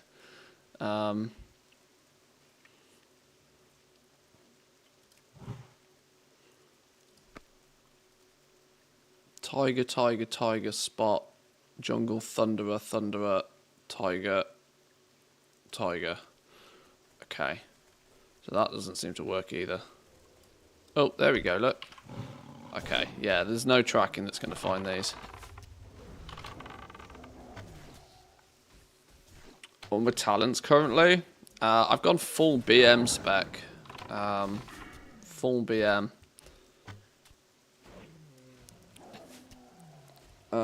5 in endurance, 5 in aspect of the hawk. This is just because we're still leveling. We might switch this up a bit once we are no longer leveling. Maybe it might be there might be some better ones to pick and take potentially once we're no longer leveling. But Unleash Fury for damage by pets, and I've kind of been prioritizing Ferocity and Frenzy. There might need to be a bit of a respec done once we hit 40 though, potentially. I'm unlikely to want to go Melee Hunter. I know Melee Hunter is proving to be a bit of the meta right now. But I like my Beastmaster. I like my pets. I'm more interested. I'd rather do less DPS and play something that I'm enjoying.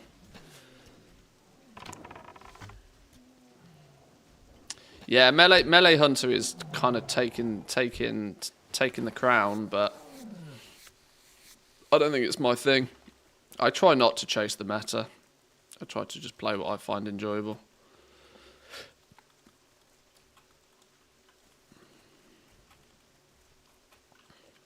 But even melee hunter, you can still keep the same Beastmaster build, I think.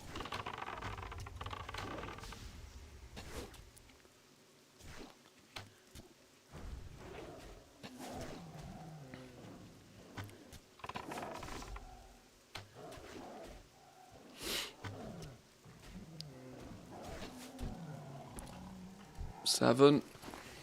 3 to go. I wonder if they share spawns with the tigers. They share spawns with Stranglethorn Tigresses, so kill these two. Okay, I was thinking they might do.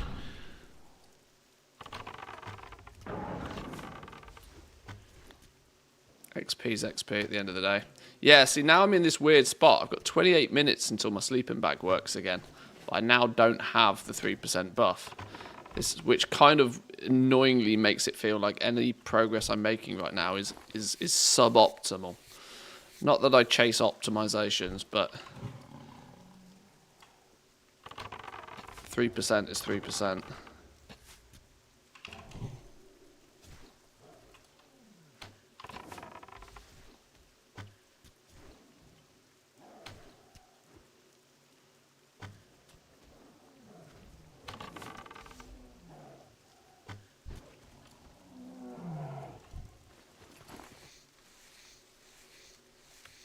We'll be 40 soon enough anyway, and we won't care about experience. It'll all be gravy.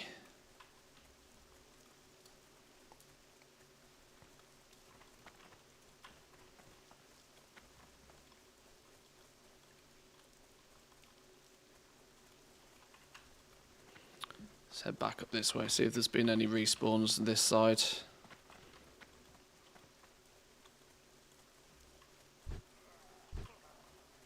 No, go away. Go away. Go away. Oh, God, that was a really bad time to find that. Go away. We're good. Thank God for feigned death. Sent you some jagged arrows. I switched to a gun. They're not worth vendoring. Oh, nice one. I appreciate it.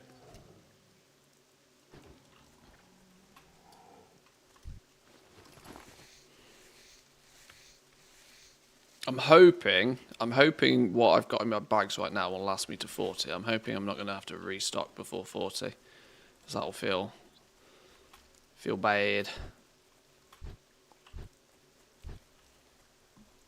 Come on, I need 2 panthers.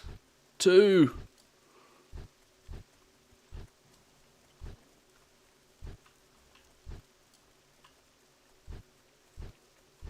There's a dead one here, which at least means one spawns around here.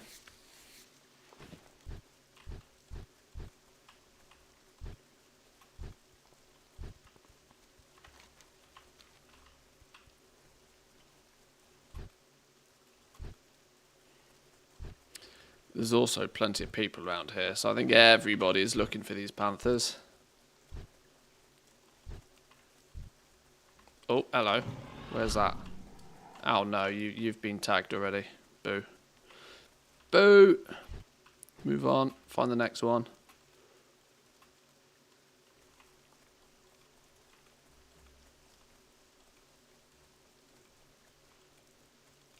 Is that a panther? No, it's a tiger. Kill the tiger though.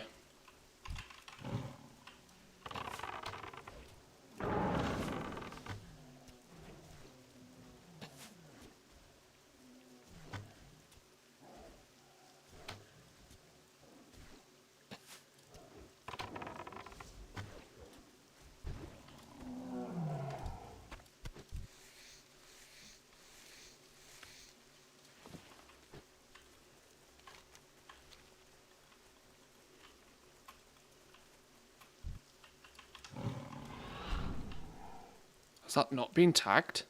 How did we find that from so far? Zygo OP. Holy shit.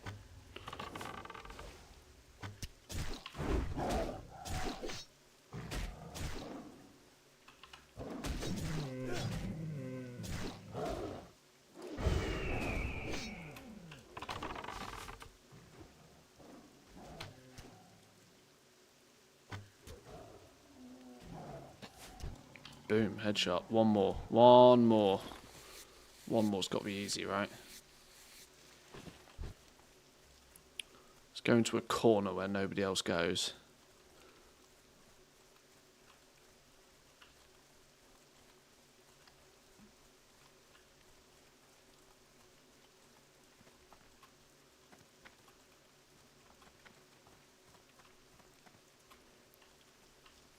Leaves are clearly not the best hidey place. Apparently not. Not from Zygor. Zygor can see through walls.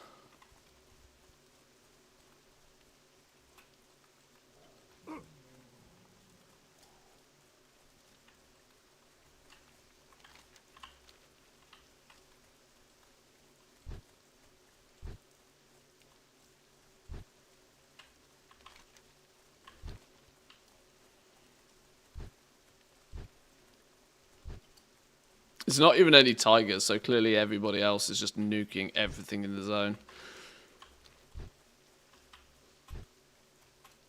I thought we'd mostly got past the bottlenecks, but then again, it's Stranglethorn Vale, isn't it?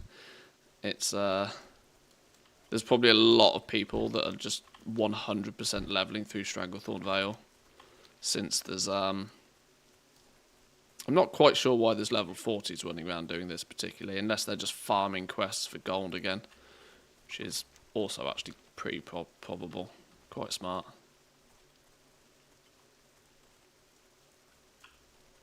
Let's not pull that ogre again.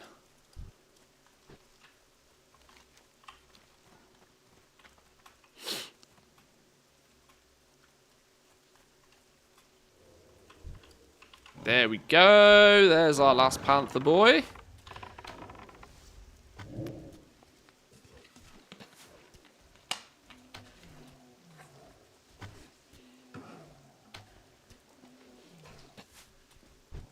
Dead. 10. Nice. Nice.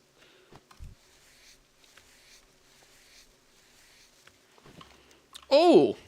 Was that our first piece? Oh, not our first piece of thick leather, but it's nice that we're getting thick leather now. Thick leather, my TSM date is out of date, but we're looking at like, it's dropping, and it's dropping fast. From 15 silver a day or two ago, down to 12 silver, now down to 10 silver, so thick leather's dropping. Medium leather is literally put it in the bin level price. Do I not have any? And heavy leather is 3 silver a piece. It's all dropping. It's going down. Collect 5 Snapjaw Crocodile skins.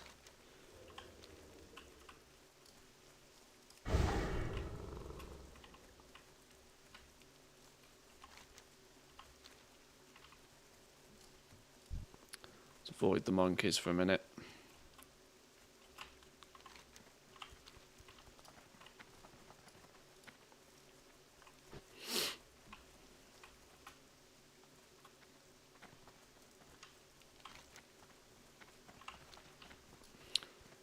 Actually looks, though, saying that, it looks like we might be in Stranglethorn Vale for quite some time, unless this guide quickly takes us elsewhere, because there's a whole bunch of quests down south as well, which I remember are something that you do on your way to 40.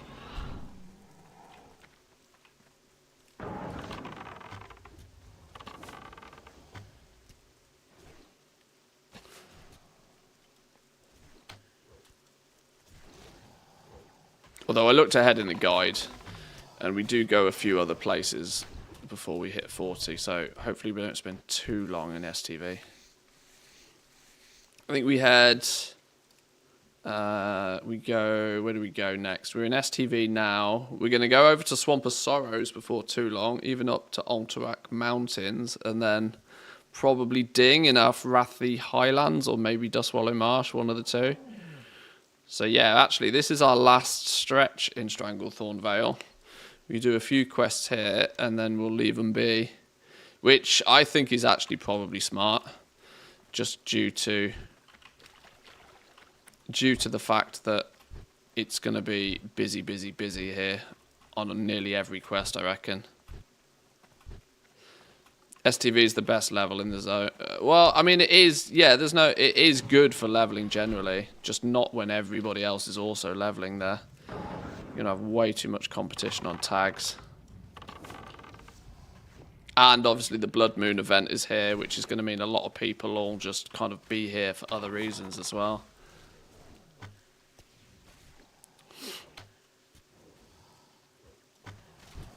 Don't be stealing my loot here.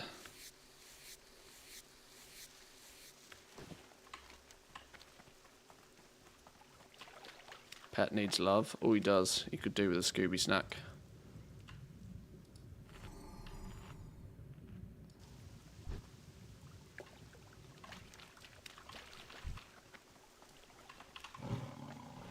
Where is it? There it is.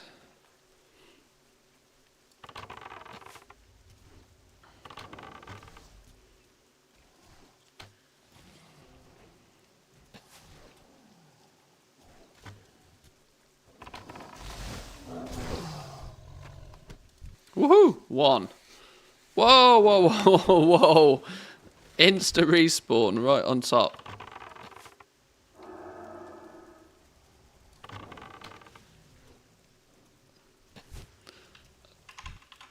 Hello?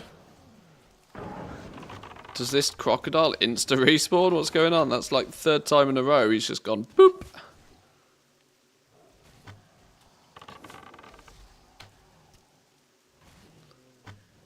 If it pops up again, we're not moving. We're just going to farm crocodiles. No, maybe we're good.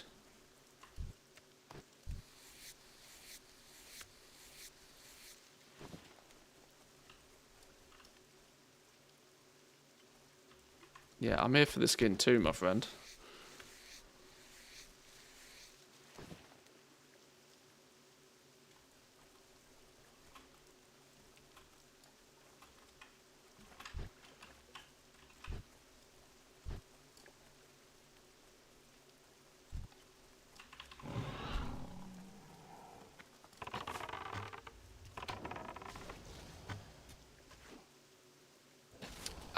Oh, growl isn't switched on. I was wondering why I've been pulling aggro off my pet so easily. That would start to make sense. When did I turn that off? When in the world did I turn that off?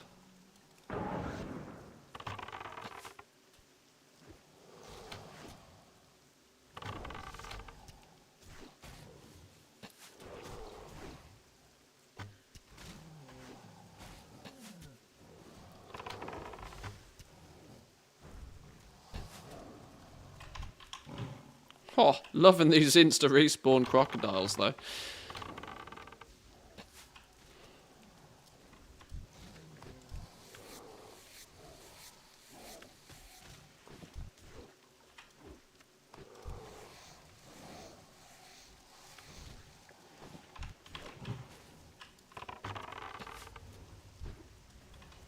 Oh my lord!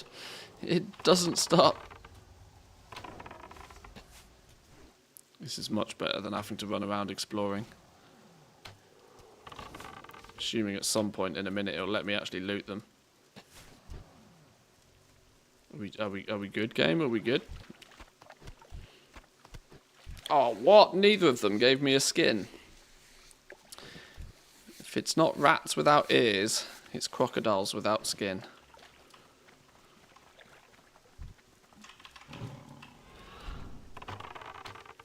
Turns off when you go into an instance. It does, but I haven't been in an instance. That's the thing. I can't think where there would have been a time where I've chosen to turn that off.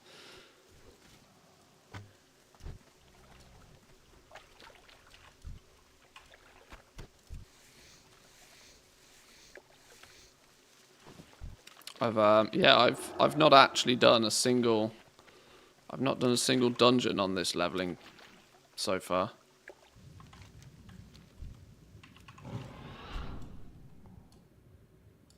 Okay, that one on the shore's respawned again. I might just camp this spawn if this is going to be the way that it works.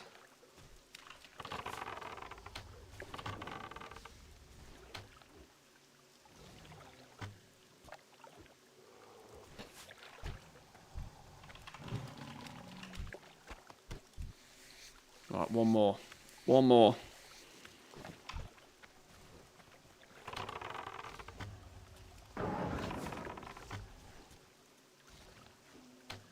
Come on, Mr. Crocodile.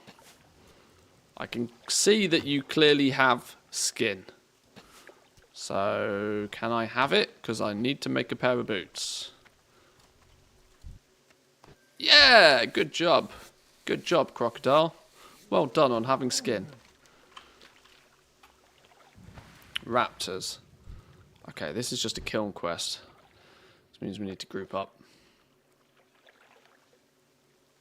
Come on, handbag. Yeah. Crocodile skin handbags all round.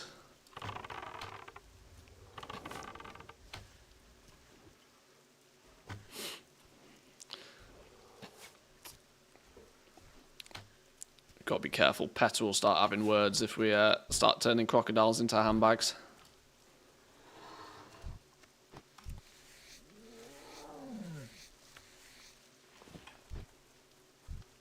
Kill the raptor, kill the raptor. Where'd he go? No line of sight. Where the hell's the raptor? Oh, miles over there. Kill the raptor, kill the raptor.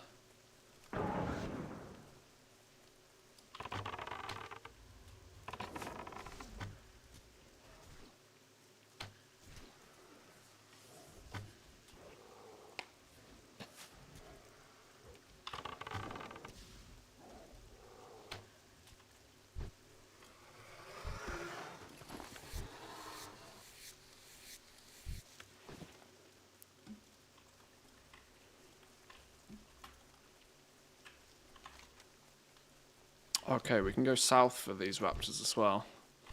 Might need to do that in a sec. Is that one?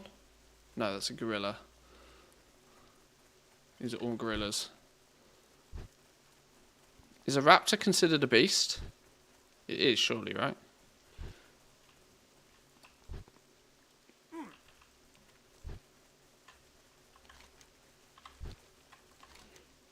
Oh yeah, you get raptors all the way through this way as well. I remember Gromgold base camp.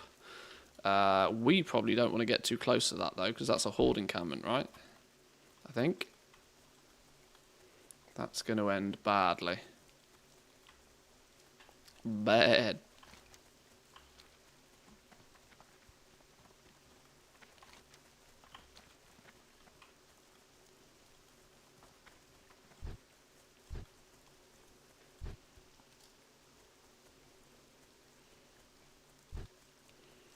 Found one, but it's dead. Found one, but it's dead. Can we find a non-dead one?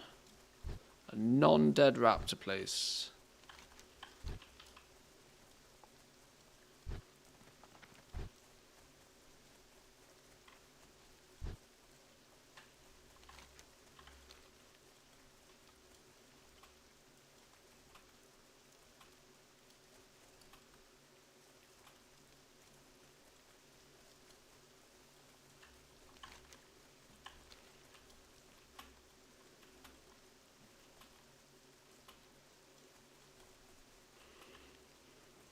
No raptors in sight. Who's hoovered up all my raptors? I've seen Jurassic Park. They should just come out of nowhere, right? They tend not to hide too well. What's this? Oh, oh, of course. Tracking beasts is also going to track druids, isn't it? Yep. A druid in cat form is going to get spotted. Oh, you son of a... Well, fuck you. You deal with it then.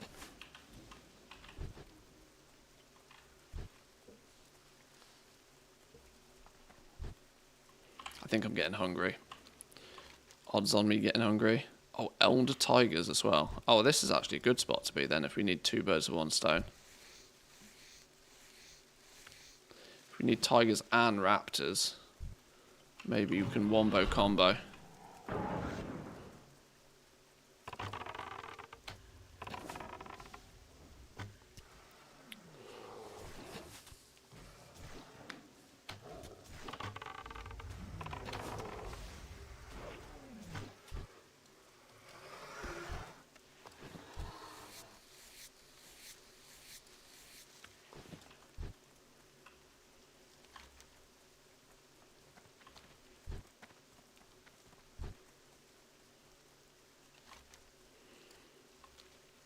Also, what do we need over here?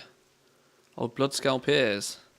Okay, we're going to be here. Oh my god, we got no inventory space either. Okay.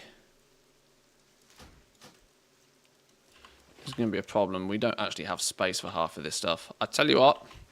Let's take a quick detour to the Nessingwary spot up here.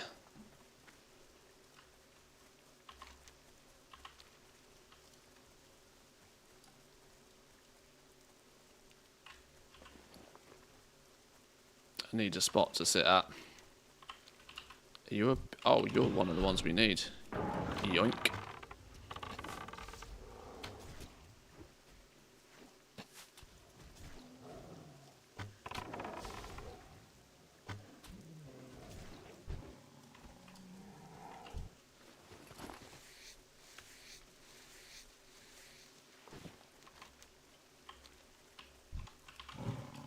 These are the ones that drop the ears. These guys drop ears. Right, I can definitely see that they have ears. 120% drop rate. 200% drop rate should be theoretical here. 2 ears per 1. No, never lucky. Gotta love classic drop rates. Right.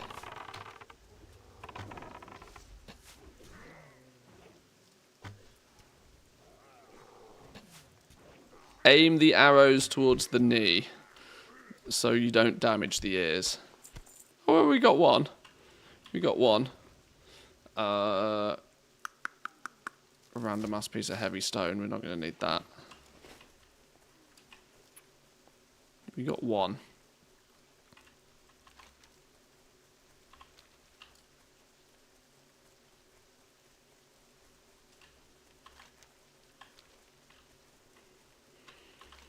Right, let's head back to camp for a minute. Fix this bag situation.